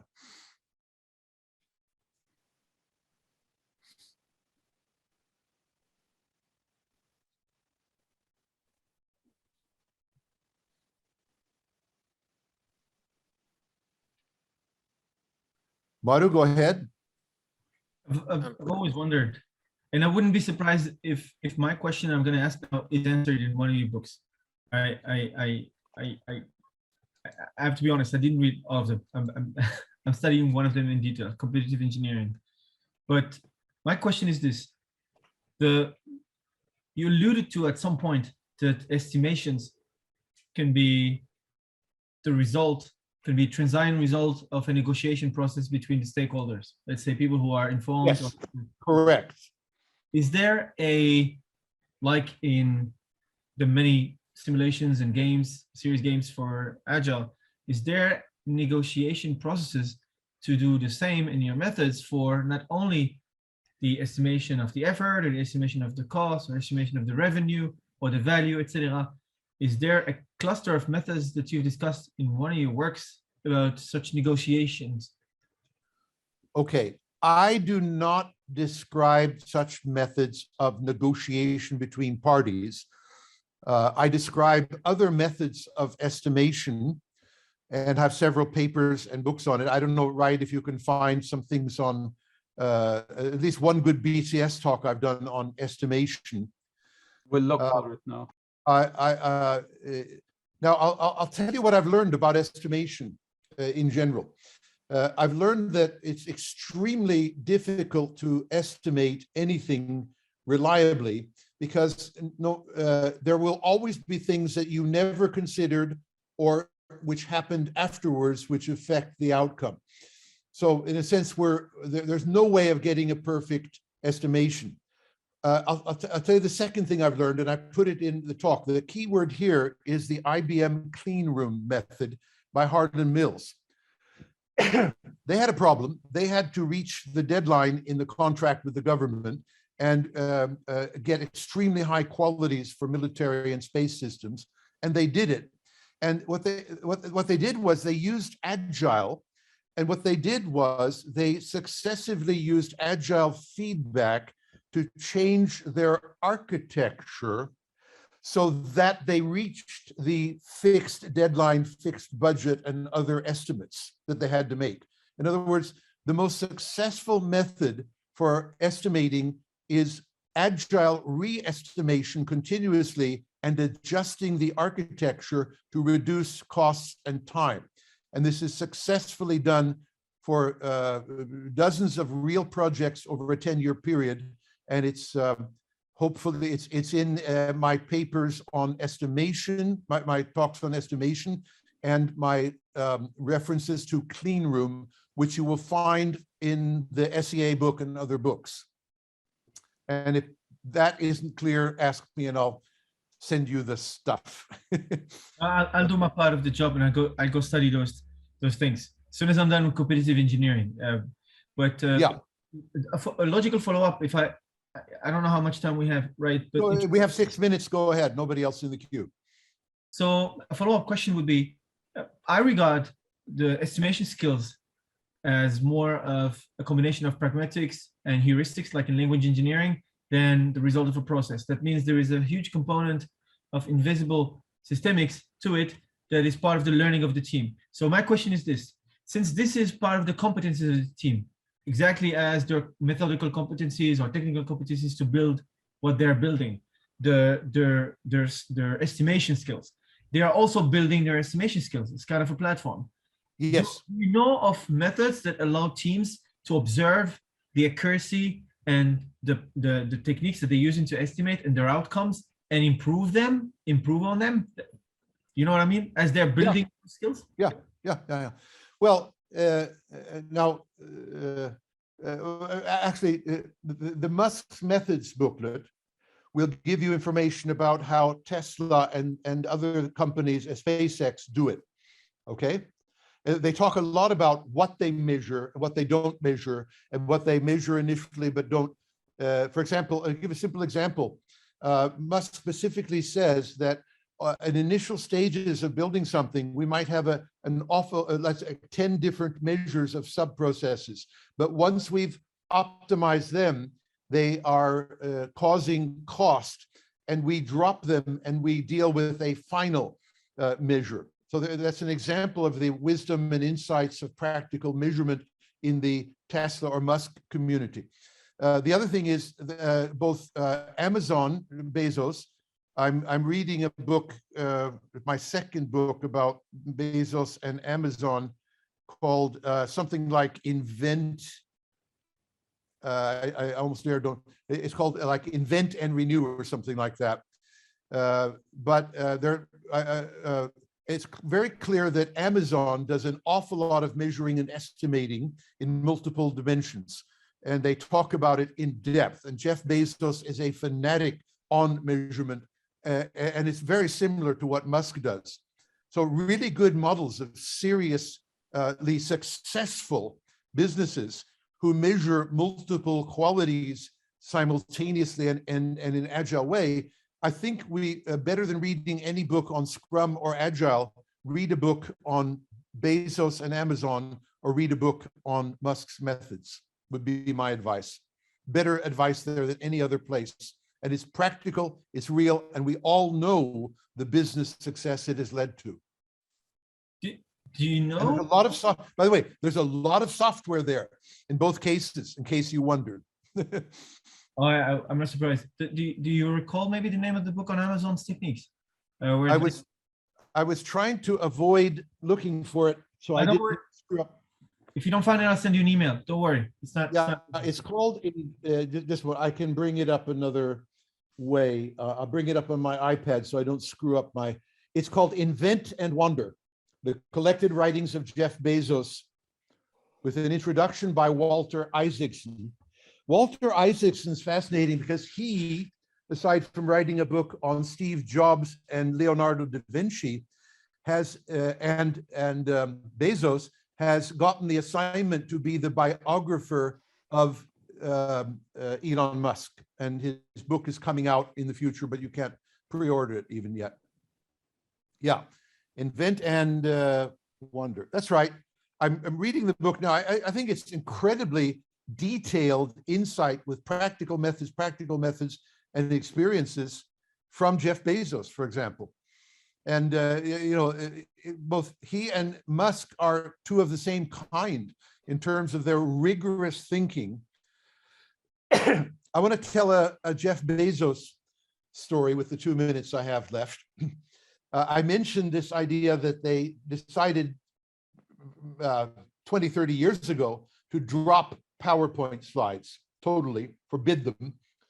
And they went in for this, all presentations to management are done with a 6-page maximum presentation where the first page is a 1-page summary. And what they do the first 20 minutes of a management meeting to make a big decision is they read parallel, no talking, at least the 1 page. And one of the guys reporting on this, an assistant to Bezos for several years, noticed that Bezos was never quite finished in the first 20 minutes. But Bezos always asks the best questions about the proposition. So he said to Jeff, why are you never finished, but why are you the one with all the good questions? And he said, well, I take every sentence, like we're going to get a higher productivity through decentralized hiring. I take every sentence and I tear it to bits logically and analyze it. This is exactly what I'm teaching with my Planalysis now. It's what I do. I tear sentences apart. Okay, it's exactly. And so the reason he was a bit late was he was so busy tearing apart sentence by sentence. And that's the reason he came up with the good insights of what questions to ask in discussions. Now, notice in the Musk's methods on the very first page of Musk's 5 major principles, notice that Elon Musk does the same thing with requirements and designs. He assumes they're always, to a degree, wrong and always can be corrected no matter who Musk himself has originally stated them. Okay, so I'm trying to teach you what Musk and Bezos do to get so flaming rich. They are very analytical about fluffy statements from salesmen and managers. And now with that, we have a 10-minute break until the hour. No more formal questions and answers, but we've actually I'm happy to sit here and have informal discussions with anybody.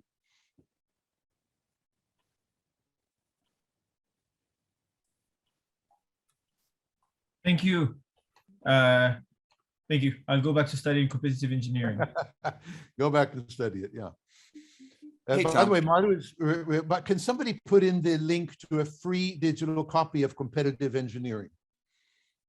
It's in most of my books in the references, but you can buy a paper copy if you want, probably $60 or something outrageous, but I'm allowed to give free digital copy of the Competitive Engineering book.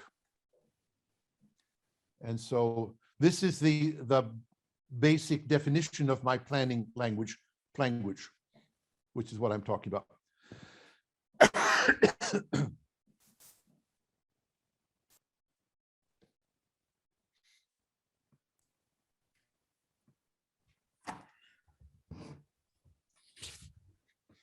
Yeah. Hi, Tom.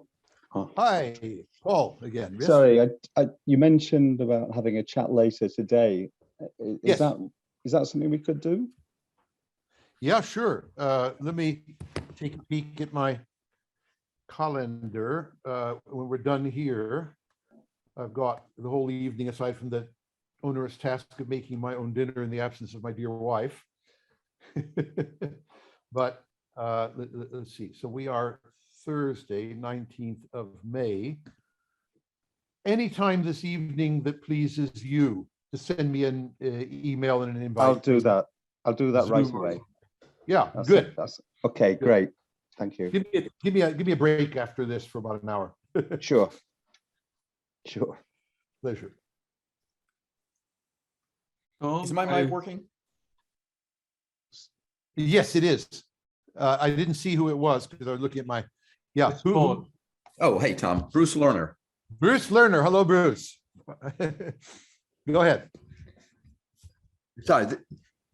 Hey, so I'm just interested in your comment or your ideas with Bezos.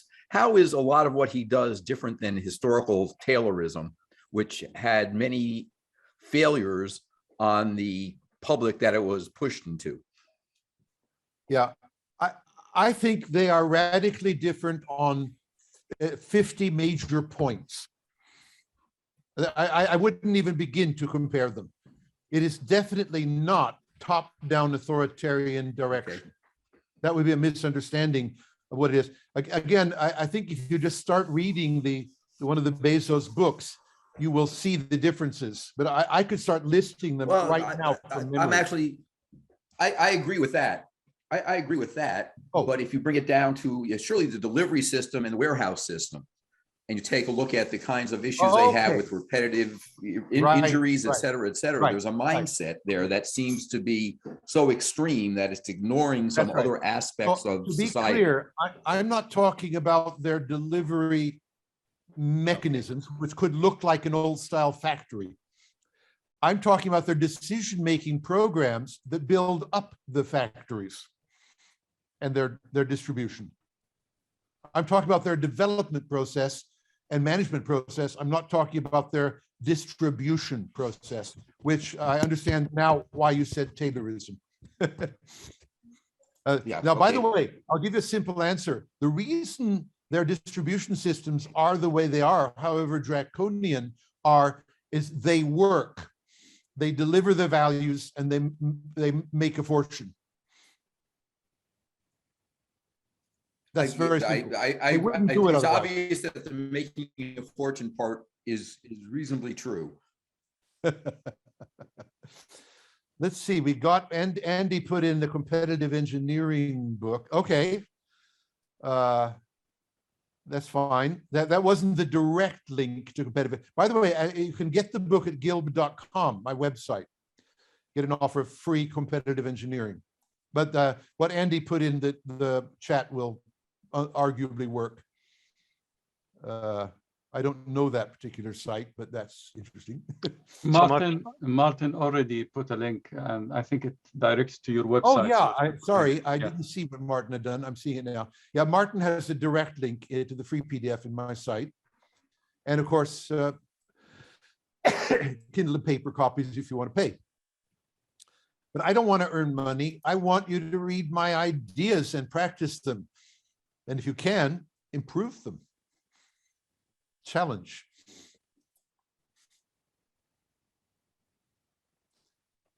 Just for anybody listening, we're still in our 10-minute break with very informal chat.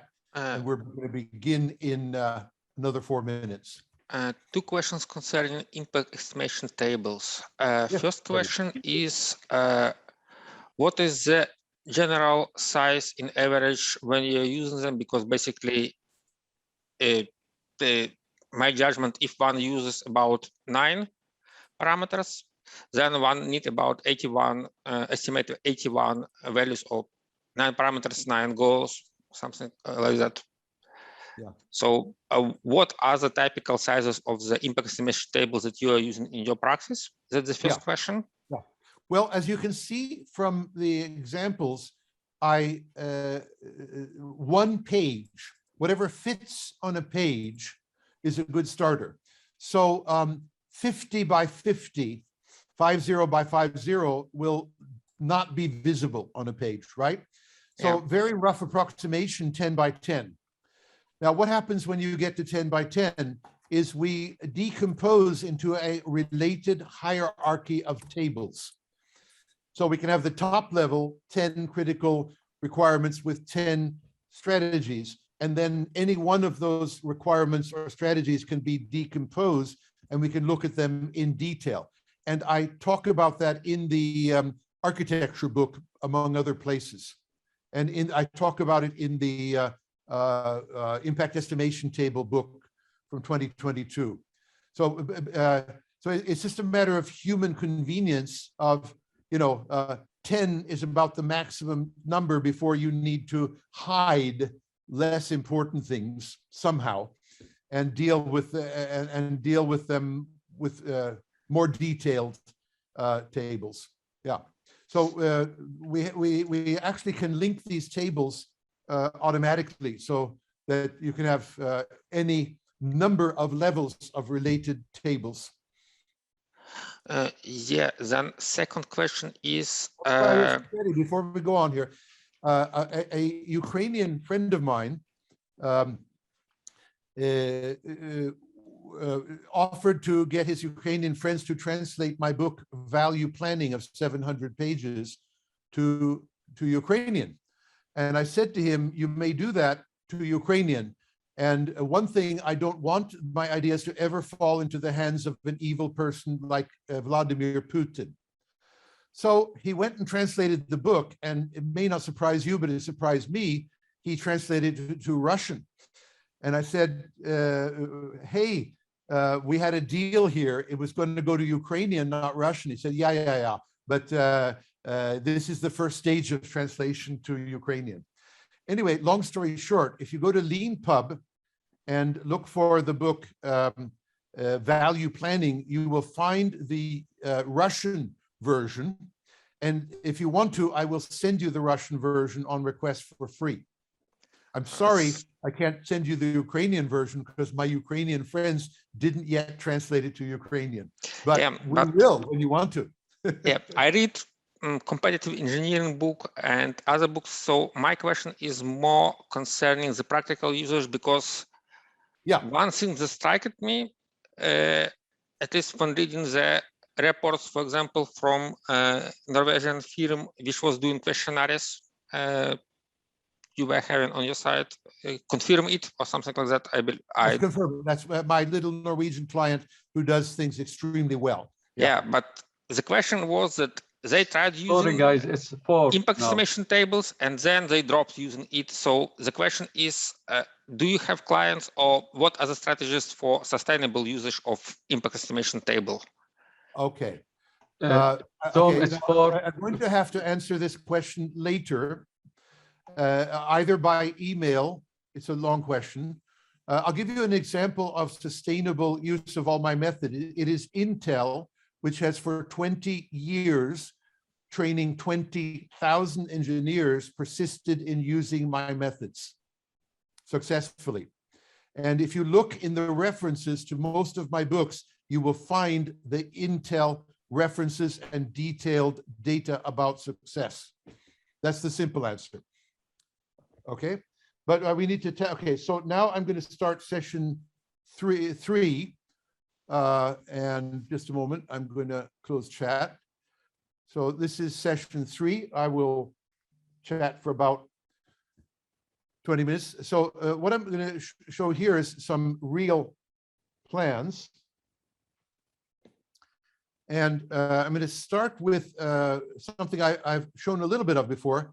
This is departing from the United Nations 17 sustainability goals, which, if you haven't noticed it, a lot of governments are adopting, and a lot of corporations are adopting, and they, at least in their website, say, well, we do this goal and this goal and this goal proudly, you know. So a lot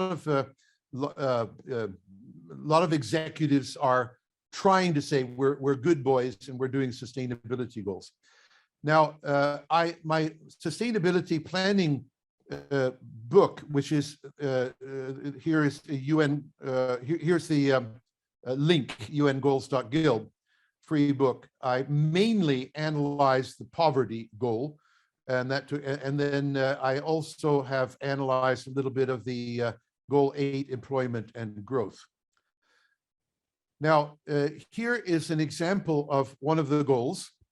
This is the poverty target, goal 1, and 1.5 is a subset of that. So look at the text.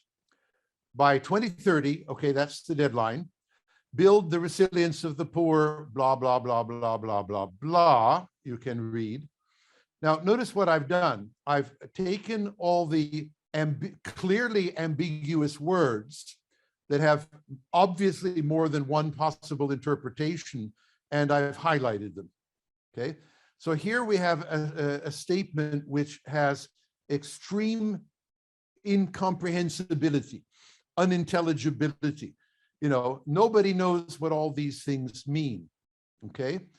And unfortunately, there is no place where this is decoded in detail by United Nations or anybody else I've found, okay?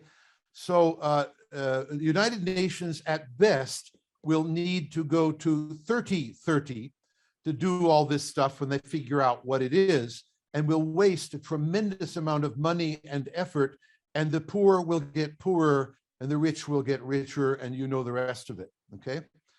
So again, what I've done is I've taken that first thing I talked about earlier in the talk here. I've done a simple count of all the ambiguous words in the statements. And as I said, if we get 5 ambiguous words per 300, we have a bad problem there, and there's clearly very much more, okay? Now here, I've taken the words and I've begun to parse them or analyze them. So that's obviously a deadline. We're going to increase the building of something. We're going to increase, okay? And by the way, this implies we're going to build better. In fact, they even use this term "build back better" explicitly.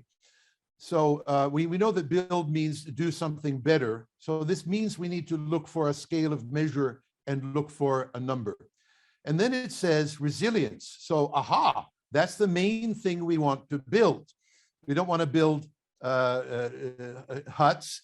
We don't want to build transportation. We want to build resilience. Aha. But what is resilience, right?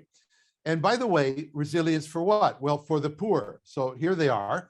As opposed to the rich, and not only that, we need to do it for the poor who are in vulnerable situations like famine and starvation, as opposed to the poor who are getting by and don't have a famine starvation problem just yet, okay? And again, another word, reduce, so we know it's a future level reduction, so it's quantifiable. And what? Well, the exposure and the vulnerability, those are 2 different qualities or values that are, they're not defined, okay? And then yeah, on and on and on. So I'm analyzing it. And one thing I'm doing is I'm picking out the values and qualities, and I'm picking out for whom or what. This is my way of analyzing, my Planalysis, okay? Here's a little summary. You know, how many distinct goals are needed here? Well, I need a goal for this for sure, and maybe I need a goal for the poor, in vulnerable situations, but maybe I need a goal for the poor not in vulnerable situations. Who knows? We have to ask. And here's another one, the exposure and vulnerability, which is different from the building resilience. Okay, so you know, I can just from this one sentence, I see clear and distinct goals that need each their own specific objective or requirements. What is the consequence if United Nations doesn't have clearer goals, if they have this level? And the answer is, if I were Elon Musk, I would not give the World Food Program director $6 billion. And I put that on my Twitter site, and Musk declined the offer. Okay, he's afraid that the UN is this way is going to fritter away the money and not really solve the problem. That's why they didn't get the money. He wants to know where his money is going. People who get rich don't do so by frivolously giving it away to highly bureaucratic organizations that clearly cannot even plan the simplest thing. And I'm pretty angry about this, but nobody from the United Nations has yet contacted me and said, we would like to have clear planning, Tom. Will you help me for free? If anybody knows anybody in UN, tell them Tom will help them for free and has already written a book on it. You have a link to the copy. Okay, so this is an example of how I structured things. Now, notice this UN poverty goal. We want to what I did was I looked at these parameters. These are just words here: building resilience for vulnerable in situations, and there was an idea of shocks. So what I've done is I've started building a scale of measure that has what I call scale parameters. And here is what I've done. I've taken the parameters like building, and I've defined them as, okay, building economic power, building health power, building communications ability, building recovery speed, building relocation capacity, and other things. And then resilience, like avoiding the problem, escaping the problem, resisting the problem, recovering from, and other things. And vulnerability, aha, poor, physically exposed, weak health. You see what I've done? So situations, individual poverty, family poverty, shocks, environmental flood. Okay, so what I've done is I've decomposed the problem. I've directly, notice I've directly taken the words from the UN, and I've said, these are all ambiguous, so start defining them. And I've placed them in a scale of measure so that I can say, right, I want to get to 95% success level for building health power by avoiding the problems for the weak health people in situations of family and individual poverty under social shocks. Got it?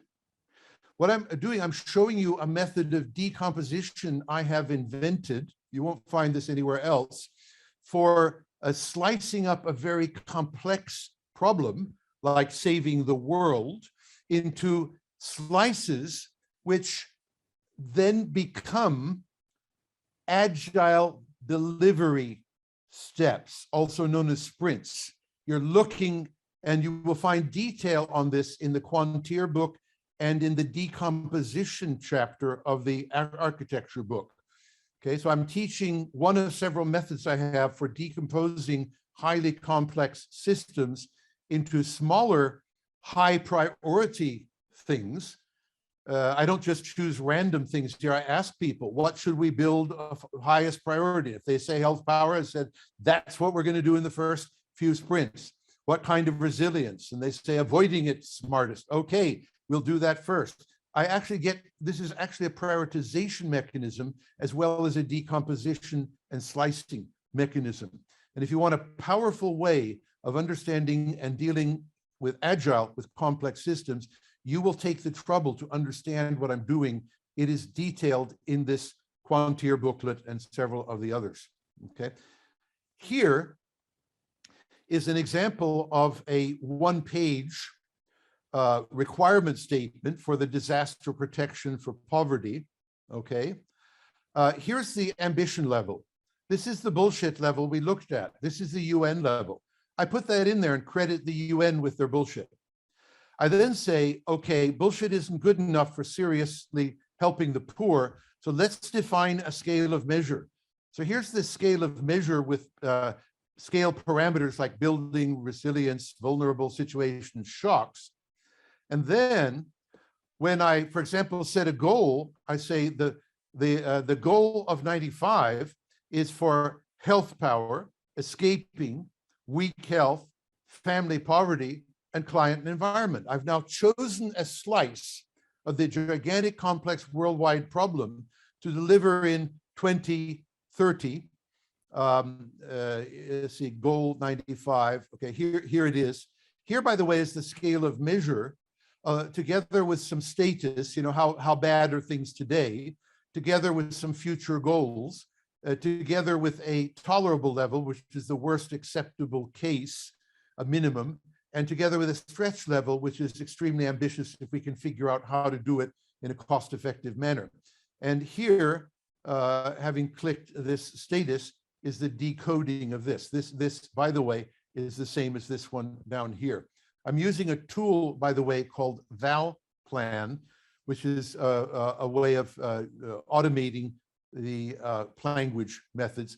But we've been doing this stuff with spreadsheets and Word for 30 years. So you don't need a tool, it's just nice to have. Okay. So, so if maybe some of you got this, I have a method which I'm trying to teach you and giving you full handbooks on for simplifying the handling of complexity in an agile environment. Wow. Okay. And this is far more powerful than SAFE, which, by the way, does contain my methods. They failed to acknowledge from whom, but Dean said that was an error and they'd fix it. So I hope the credit is in there. But these SAFE and the others have no idea of how to do anything like this in practice. There's the Planalysis book again. There's the view from my summer cabin on the Oslo fjord with some boats going by. That's where I spend half the year, starting to go out there every other day these days. And that's where I actually wrote the 62-page Planalysis book. You are free to share this book with any of your colleagues and friends, except Vladimir Putin and his friends. I think but I definitely want to help any way I can our Ukrainian friends in doing anything they can to beat the shit out of that guy in the Kremlin. Now, here, by the way, is the page I've referred to many times. Here's a BCS lecture I did on a similar subject very recently on clarity. Here is the Planalysis booklet. Here is the set of slides. Here's the Quantifiable booklet. That's the free copy, but that's the paid copy, your choice. And by the way, the paid copies have 50% free sample. And there are a lot of my books are now at LeanPub. And in addition, the other part of my books are at guild.com, my website. Here's the Sustainability Planning United Nations book. There's the paid version. There's the free version for my friends. And there's the book that I just wrote on the impact estimation table, free. And there's the free version of the Stakeholder engineering book, which I'm very proudly wrote last summer at the summer cabin. Okay. So lots of free literature. If history is any guide, my wonderful specialist group friends will invite me to hold future lectures and courses. This whole thing is an experiment in holding a course and trying to teach something by using more time on fewer subjects. It would be interesting to ask the question and get feedback. Were you able to learn anything as on a course? And I know that at best I can hope I've inspired you to read the references and to practice and learn that way. But maybe you got something out of this course, maybe more than any lecture I've ever held. Who knows? Okay, so with that, we we can at an early start the discussion, the last round, and I guess we have up to the hour, 5 o'clock UK time, if we want to. So feel free to put anything in the chat or ask orally, and no matter what happens, we will turn off the video and shut down by 5 o'clock UK time.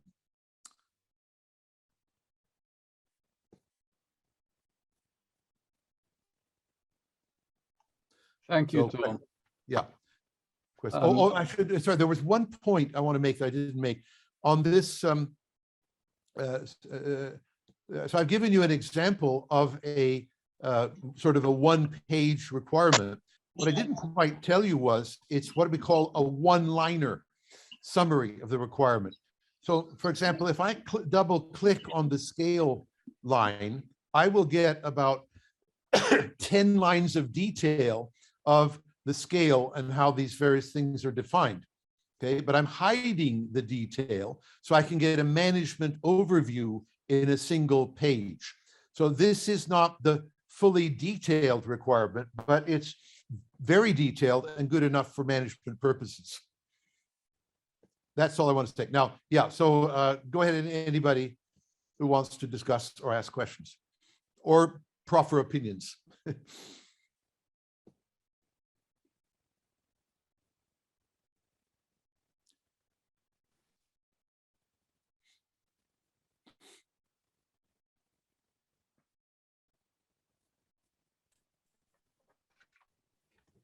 Thank you, Tom, for the presentation. That was a nice one, I think. I'm looking at the chat, and I'm going to give people a chance for. I think Bruce unmuted himself, so possibly. Okay, Bruce. Yeah. Hey, so hopefully I'm never sure with this new laptop what's working, but just want to comment. Just want to comment. I think this mechanism for providing the multiple sections with good breaks for questioning is very useful. It surely it helps me determine where I need to dig in more deeply. But if it were to run as a course, you'd probably need to drive the students to have a little bit more experience with the materials before you ran the sessions. Okay. By the way, where this is absolutely first time we tried this structure at BCS or me. So anybody is very welcome to put to me and BCS any advice on how to structure this to be more effective for your purposes. So we're very open to criticism and constructive, innovative advice. Our objectives are to convey useful information to you in the time available. I have the advantage of way too many years behind me. So I speak right up on things like this. In fact, looking back at your list of the 12 questions, I've been carrying that around with me for 25 years or so at this point. Yeah, by the way, the 12 tough questions, last year, I think it was, I wrote completely new book based on those 12 questions. And that's the one I put. So if you've been doing it 25 years, read the new book. Okay. And it's in the chat here somewhere for sure. Yeah. I've switched back and forth. That's an entirely new book. I just rewrote, I used the same questions, but I rewrote it. Okay, good. I can renew myself, even though I'm 81 years old. Tom, short question concerning the scale that is shown on the picture. What I'm wondering about is that there are several statuses and several goals. So how does one interpret it here? Sorry, I need to know which picture we're looking at. It was the shown picture. Just one slide below. Okay, now we have a slide 27. We have slide 26, defining a structured scale of measure. Which slide number are we at? 27. Okay, So I've got it here. This is the requirement. Yeah. Yeah, and here, if we look at the measurement, there is status goal, tolerable stretch on the arrow drawing. Yes. And the question is how one does interpret, because there are several statuses and several goals, and that's why I am a little bit lost from that. Okay. Now this is an app, and the app takes all the information at the bottom and it portrays it in one sort of graphical scale, giving all the points on the scale that are referred to in the plan. And the points on this scales, status is what we call a benchmark. It's where you are. And goal is a target. Tolerable is a constraint, and stretch is another target. So they're different. And this is all explained in the Quantifiable book and in the C book. So this now, if I press the button, the detail of that particular point on the scale will come up as it has with status. So it's a sort of a dynamic. I can take a look at the detail of any one of these without reading all this and get a pretty good detailed summary, like in a presentation. So if I clicked on the stretch 99 button, I would get the detail of the stretch, which is outside this picture at the moment. It isn't actually in the picture for whatever reason. Or put another way, don't worry about it. Okay.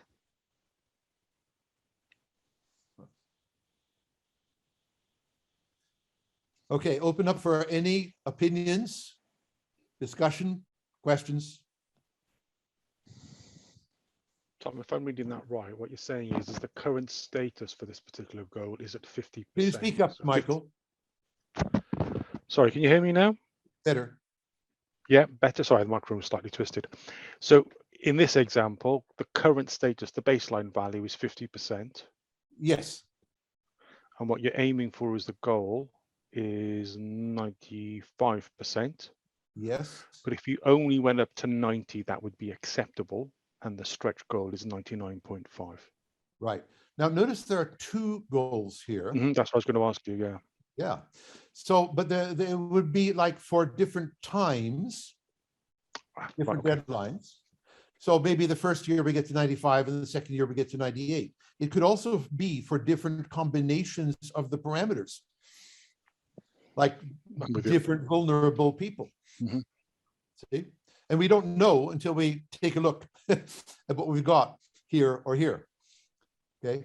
So, so I have a language, it's a very powerful language for expressing what is in the long term, a very complex requirement with, since it's agile, having many short-term and medium-term requirements, but ultimately leading to say, this is the long-term vision, the stretch.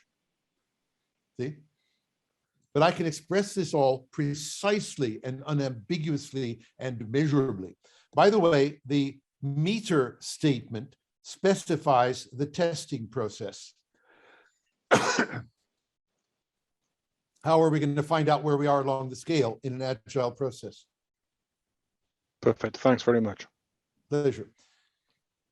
All of this stuff is in like the competitive engineering book, the architecture book, and the Quantifiable book.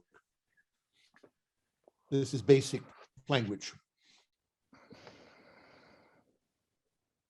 And this is what Intel has been training 20,000 engineers in for 20 years, and they've not found anything better for doing high-tech, world-class products.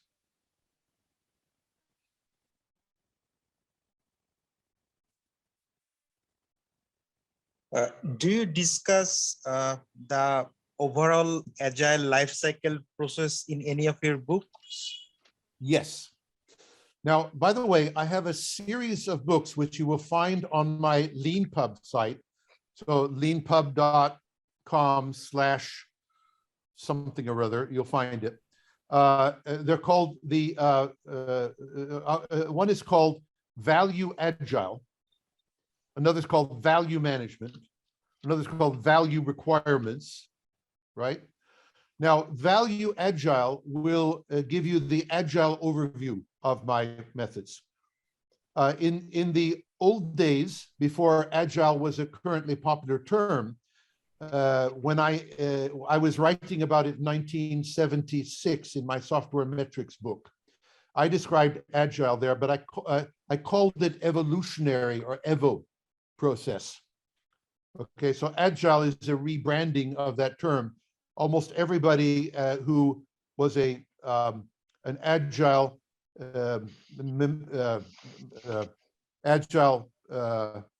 signer specifically refers back to my earlier books as part of their inspiration.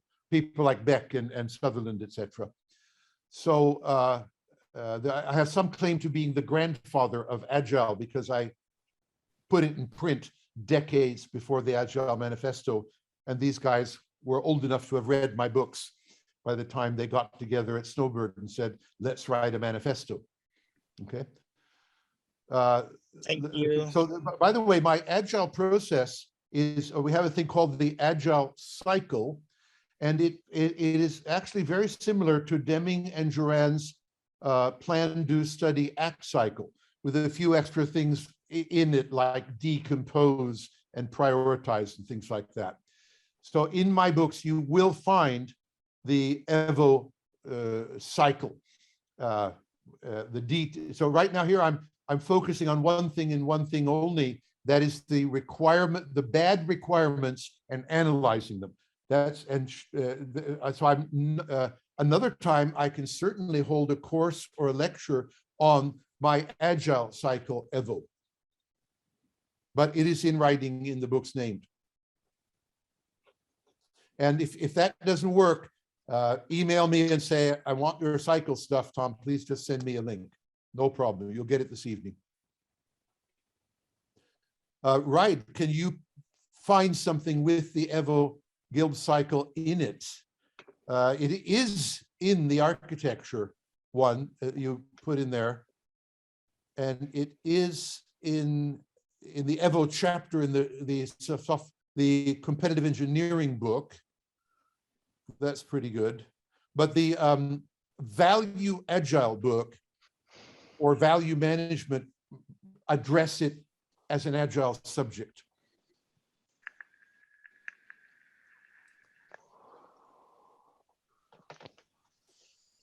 Okay, we'll search for it now. Thanks.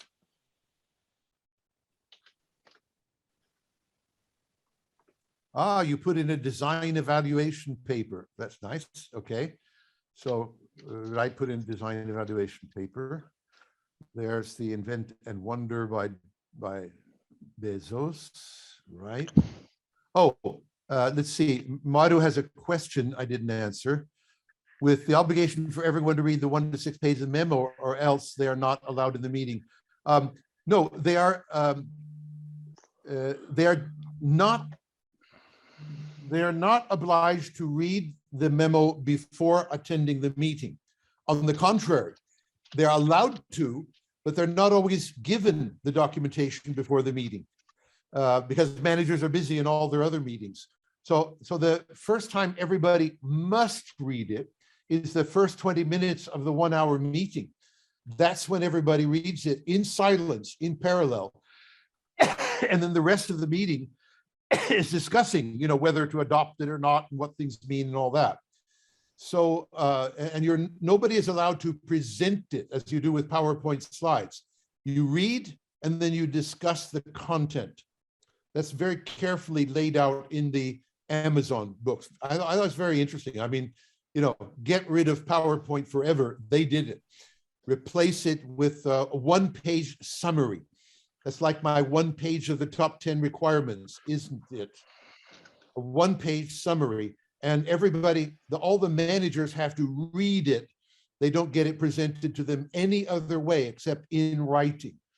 And there's a reason it's in writing. And the reason is that oral presentations are flaky and not well recorded. And we don't want them. We want it in writing, like my top 10 things with scales of measure, etc. So that's my answer to Madhu. We can go into more detail on that. Oh, good. So Raid found the paper on estimation, which contains references to the IBM clean room method. You know, how to not estimate, but how to reach the estimated deadlines and budgets by changing your design after every agile step of delivery.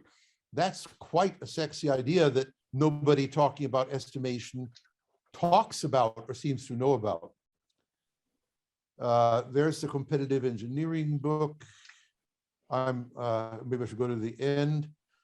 Stephen Booth. Well, my LeanPub page, good. So the LeanPub page gives you access to all these value agile books. And then Russell says, thank you, and you're very welcome. Agile Project Startup Week, the guild.com 568. That explains that week of starting where you do not deliver anything that week. You just have the high level plan and decompose it so that you have a little thing you can do next week as your first sprint and you get going. That describes that. And by the way, this is not an idea. This is a practice of over 30 years on large projects. I give the example from US Department of Defense. And then Stephen Booth. I'm just imagining how our enterprise architect would respect to that. Yeah, give our enterprise architect the architecture book.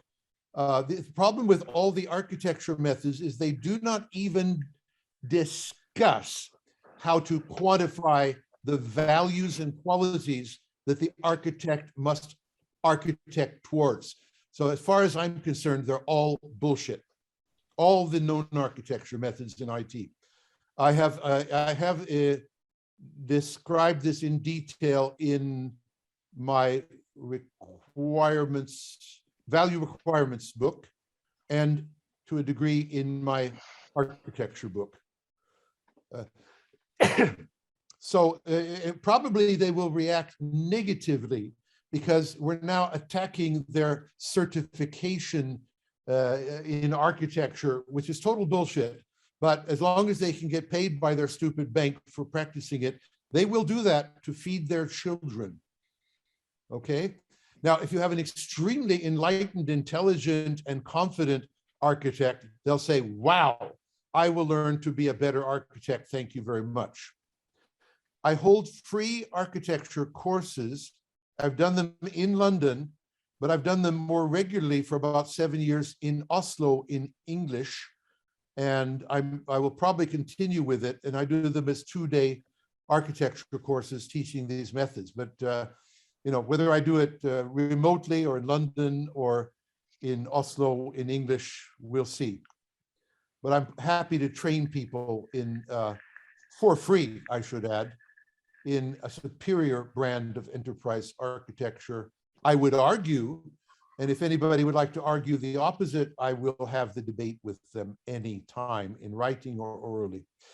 Question from Russell. Is there any community or group on, say, LinkedIn where we can discuss these matters and maybe receive help, suggestions, and implementations? Well, no on the one hand, but every time I publish a book or paper or a talk, I do put it on my LinkedIn with copy to Twitter.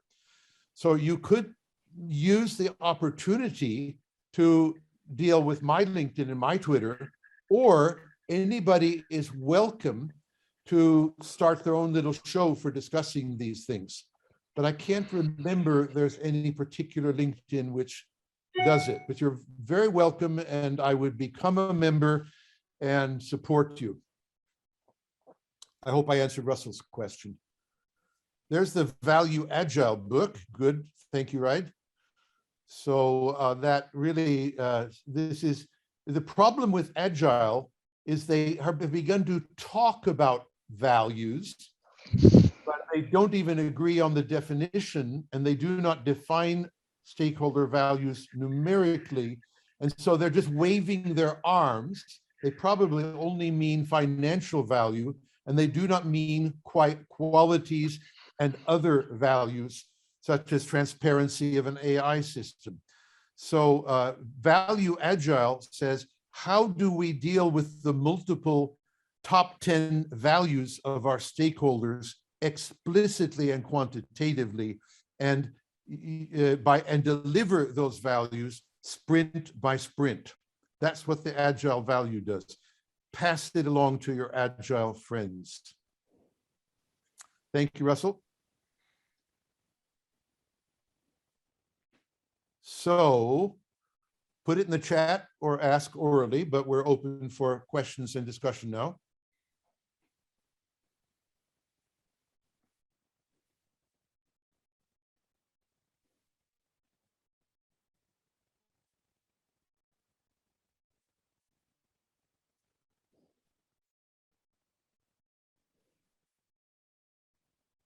I'd like to ask the audience if they prefer half-day course or one-day course. Right. You mean just 3 hours like today, or yeah, right. 7 hours. That you're right. Okay. And by the way, if we can do a series of 3-hour courses, you know, I'm sure I can do 10. But you know, do we want to and then the other question is, are afternoons good, or evenings or weekends better? You know, that we'd like an insight into that too, I'm sure. So you can put your answers in the chat or send them to Sohair or me or anybody you like. We're trying to understand what's the best way BCS can serve its members and listeners. And Stephen said, I saw a link to these slides, but it disappears. Well, no problem. I put my email address on the chat. Yeah, so the email address to the slides is tinyurl.com/analysis-slides-bcs. And the QR, it should be in front of your face at the moment. Take a photograph of that reference page and you've got everything.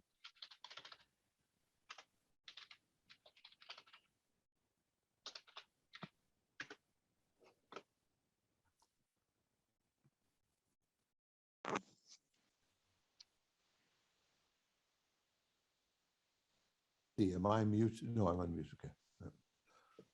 Okay. Yeah, so here's email. Any comments on the structure, format of the course, suggestions for improvement or variations, very welcome to Sohair. And Stephen, did you get the link to the slides?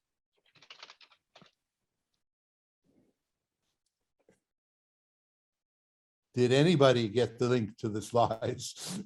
They should be on my screen right now. Yes. Okay.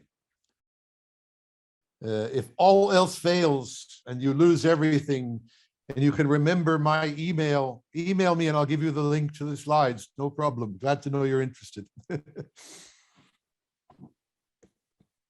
Okay, so it's a bit quiet. We're down from about 31 to 18 participants. So some people maybe got hungry. So, but we still have 18 hanging in there, hoping for some wise words of wisdom from some of you.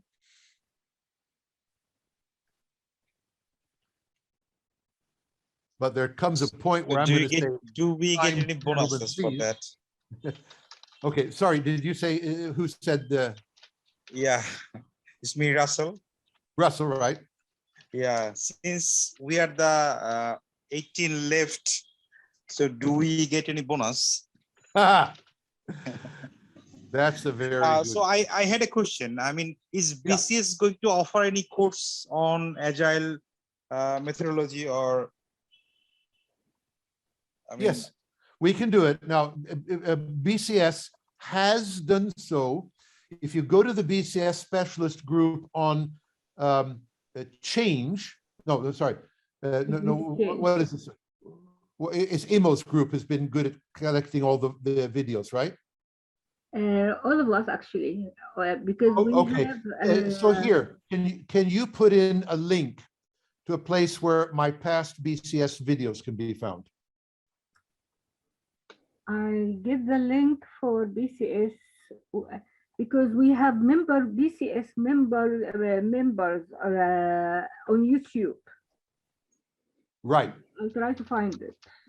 Okay, but there are about 10 or 20 of my even some very long lectures of 3 hours or something like that, without any pretension to be a course, that Immo's group have done, co-sponsored by the quality group and the quality and the business change group. So here's group. So I have a little extra link. I know some people like to hear videos rather than read anything. And so I have a collection of all my videos. So he says, send me your link to all your videos, Tom. I can easily zap it back to you. But the best collection is actually the BCS. Tom, I think Hapa1 have a question. Yes, right, go ahead. Yeah, one of the, so I do benefits realization, which is things like looking at some of the big programs and projects and looking at things like return on investment. One of the most difficult things is to value some of those programs and projects in terms of what's the benefit they're going to bring in to the program and project. And some of it's around quality, and quality benefits are really difficult to put a value on, but it's based on what the stakeholder says and how they value it. So somebody might say, you know, it's going to bring in 30 million, while somebody says it might bring in 20 million. And then you've got to pull some facts and figures together and look at the gap analysis.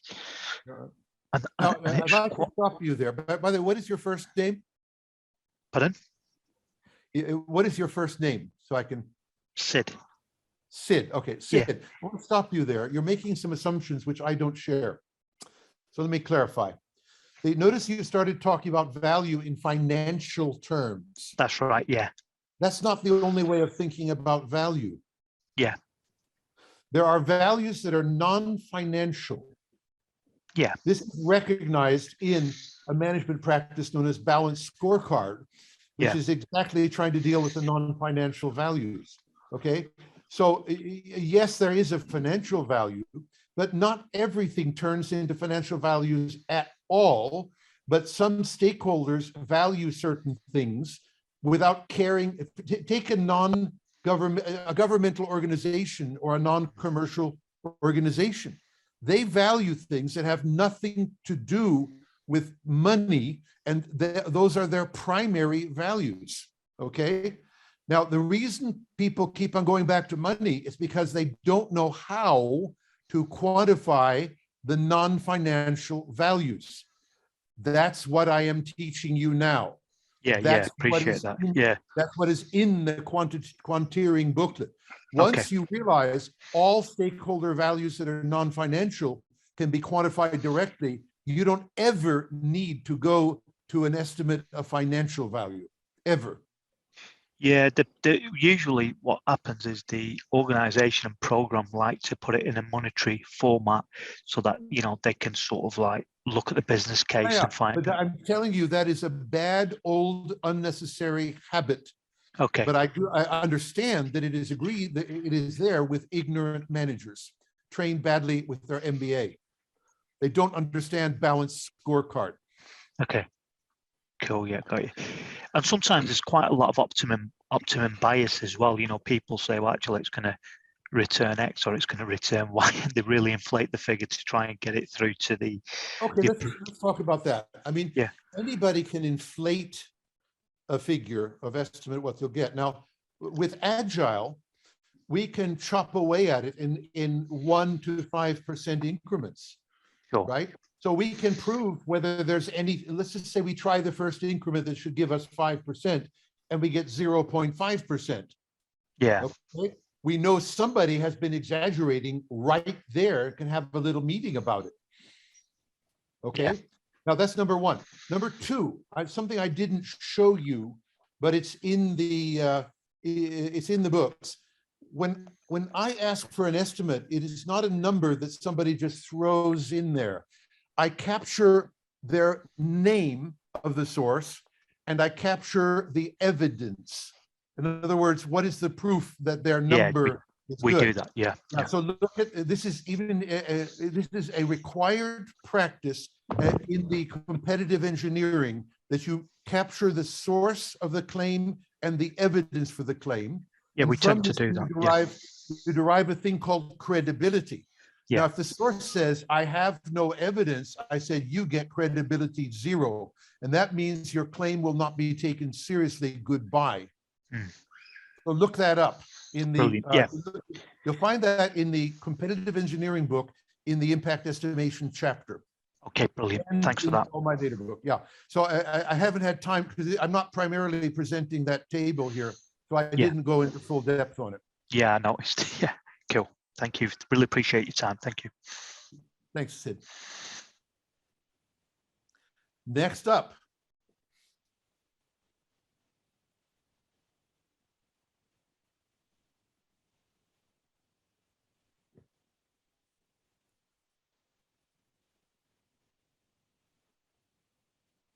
I'm reading Stephen Booth's comment. I'd argue after 30 years in public sector that public sector stakeholders say they care about, but as soon as you get to the, agreed, Stephen. Again, I consider this a sick culture that is ignorant of how to deal with the values. Now, what we need there is leadership.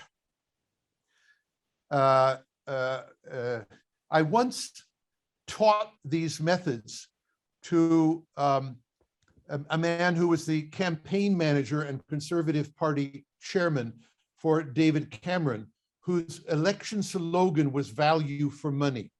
So one of these politicians who believed that value was a good thing.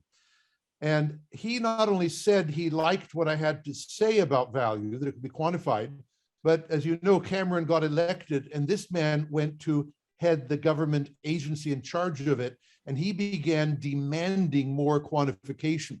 I had a BCS pupil arrive on one of my courses from, I think, the Home Office. And when he realized what I was saying, he said, oh, that's where all these demands for quantification of value came from you. And I said, I guess so.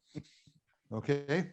So in other words, when the prime minister or a major minister demands quantification of value, then maybe it will happen.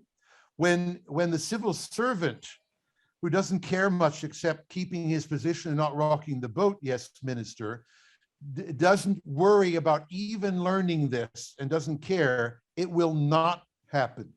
So we need some power from above, from an enlightened, intelligent prime minister, and you're going to have to wait for that. But he won't get fined anymore, was the latest news today. But he couldn't care less. Is that clear to everybody? Sure is.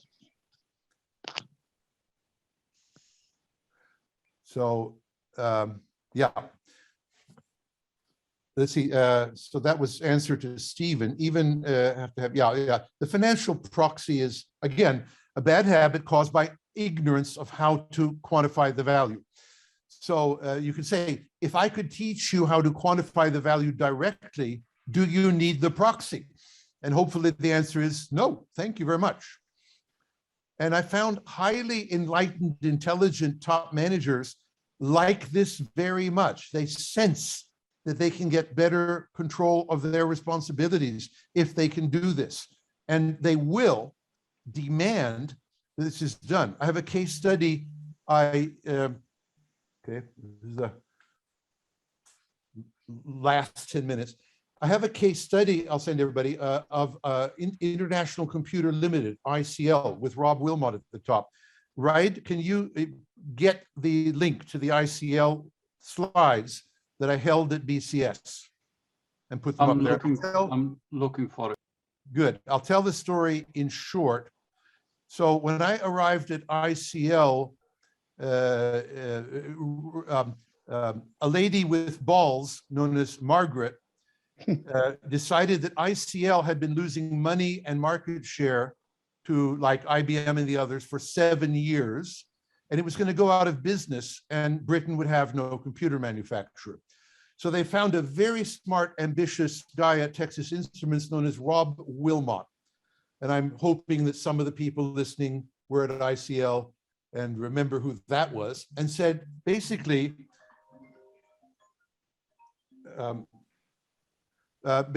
said, go save ICL and 26,000 places of work in Britain.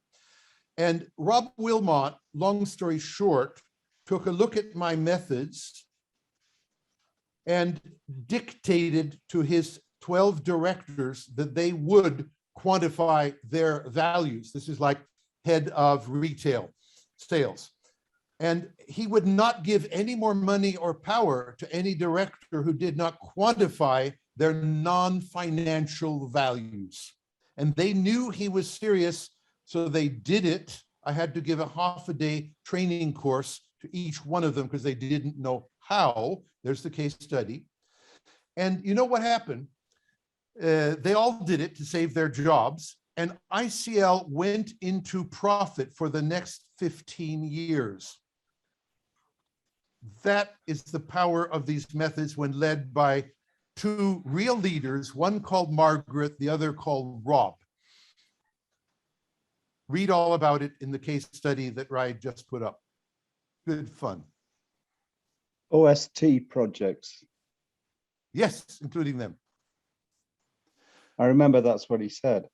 Yeah, objectives, strategies, and tactics. Yeah. I convinced him to delete the tactics, which were essentially the same as strategies, just a different time frame. He agreed to, he picked up OST from Texas Instruments. Huh. And when I had to think about it, I said, you need objectives and you need strategies with different time frames, and tactics you don't need. It really just is a different time frame for the means. He agreed and dropped the tactics if you were there. Yeah, so I was the secret advisor to Rob Wilmot for a few years. Don't tell anybody you're here, Tom, but we're doing it. Did you know Sir Christopher Laidlaw, was it? Or yes, I remember that name. I think he took over as chairman at one point. He did, yeah, at the same time, around about the same time. Yeah, I didn't have any interaction with him. It was Rob Wilmot and his technical chief I was working with, but it was also secret that I was advising them. But it had a major impact.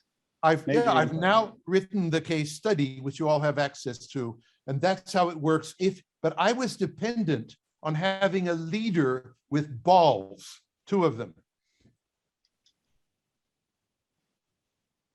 Otherwise, Britain would totally fail and not have any computer company left.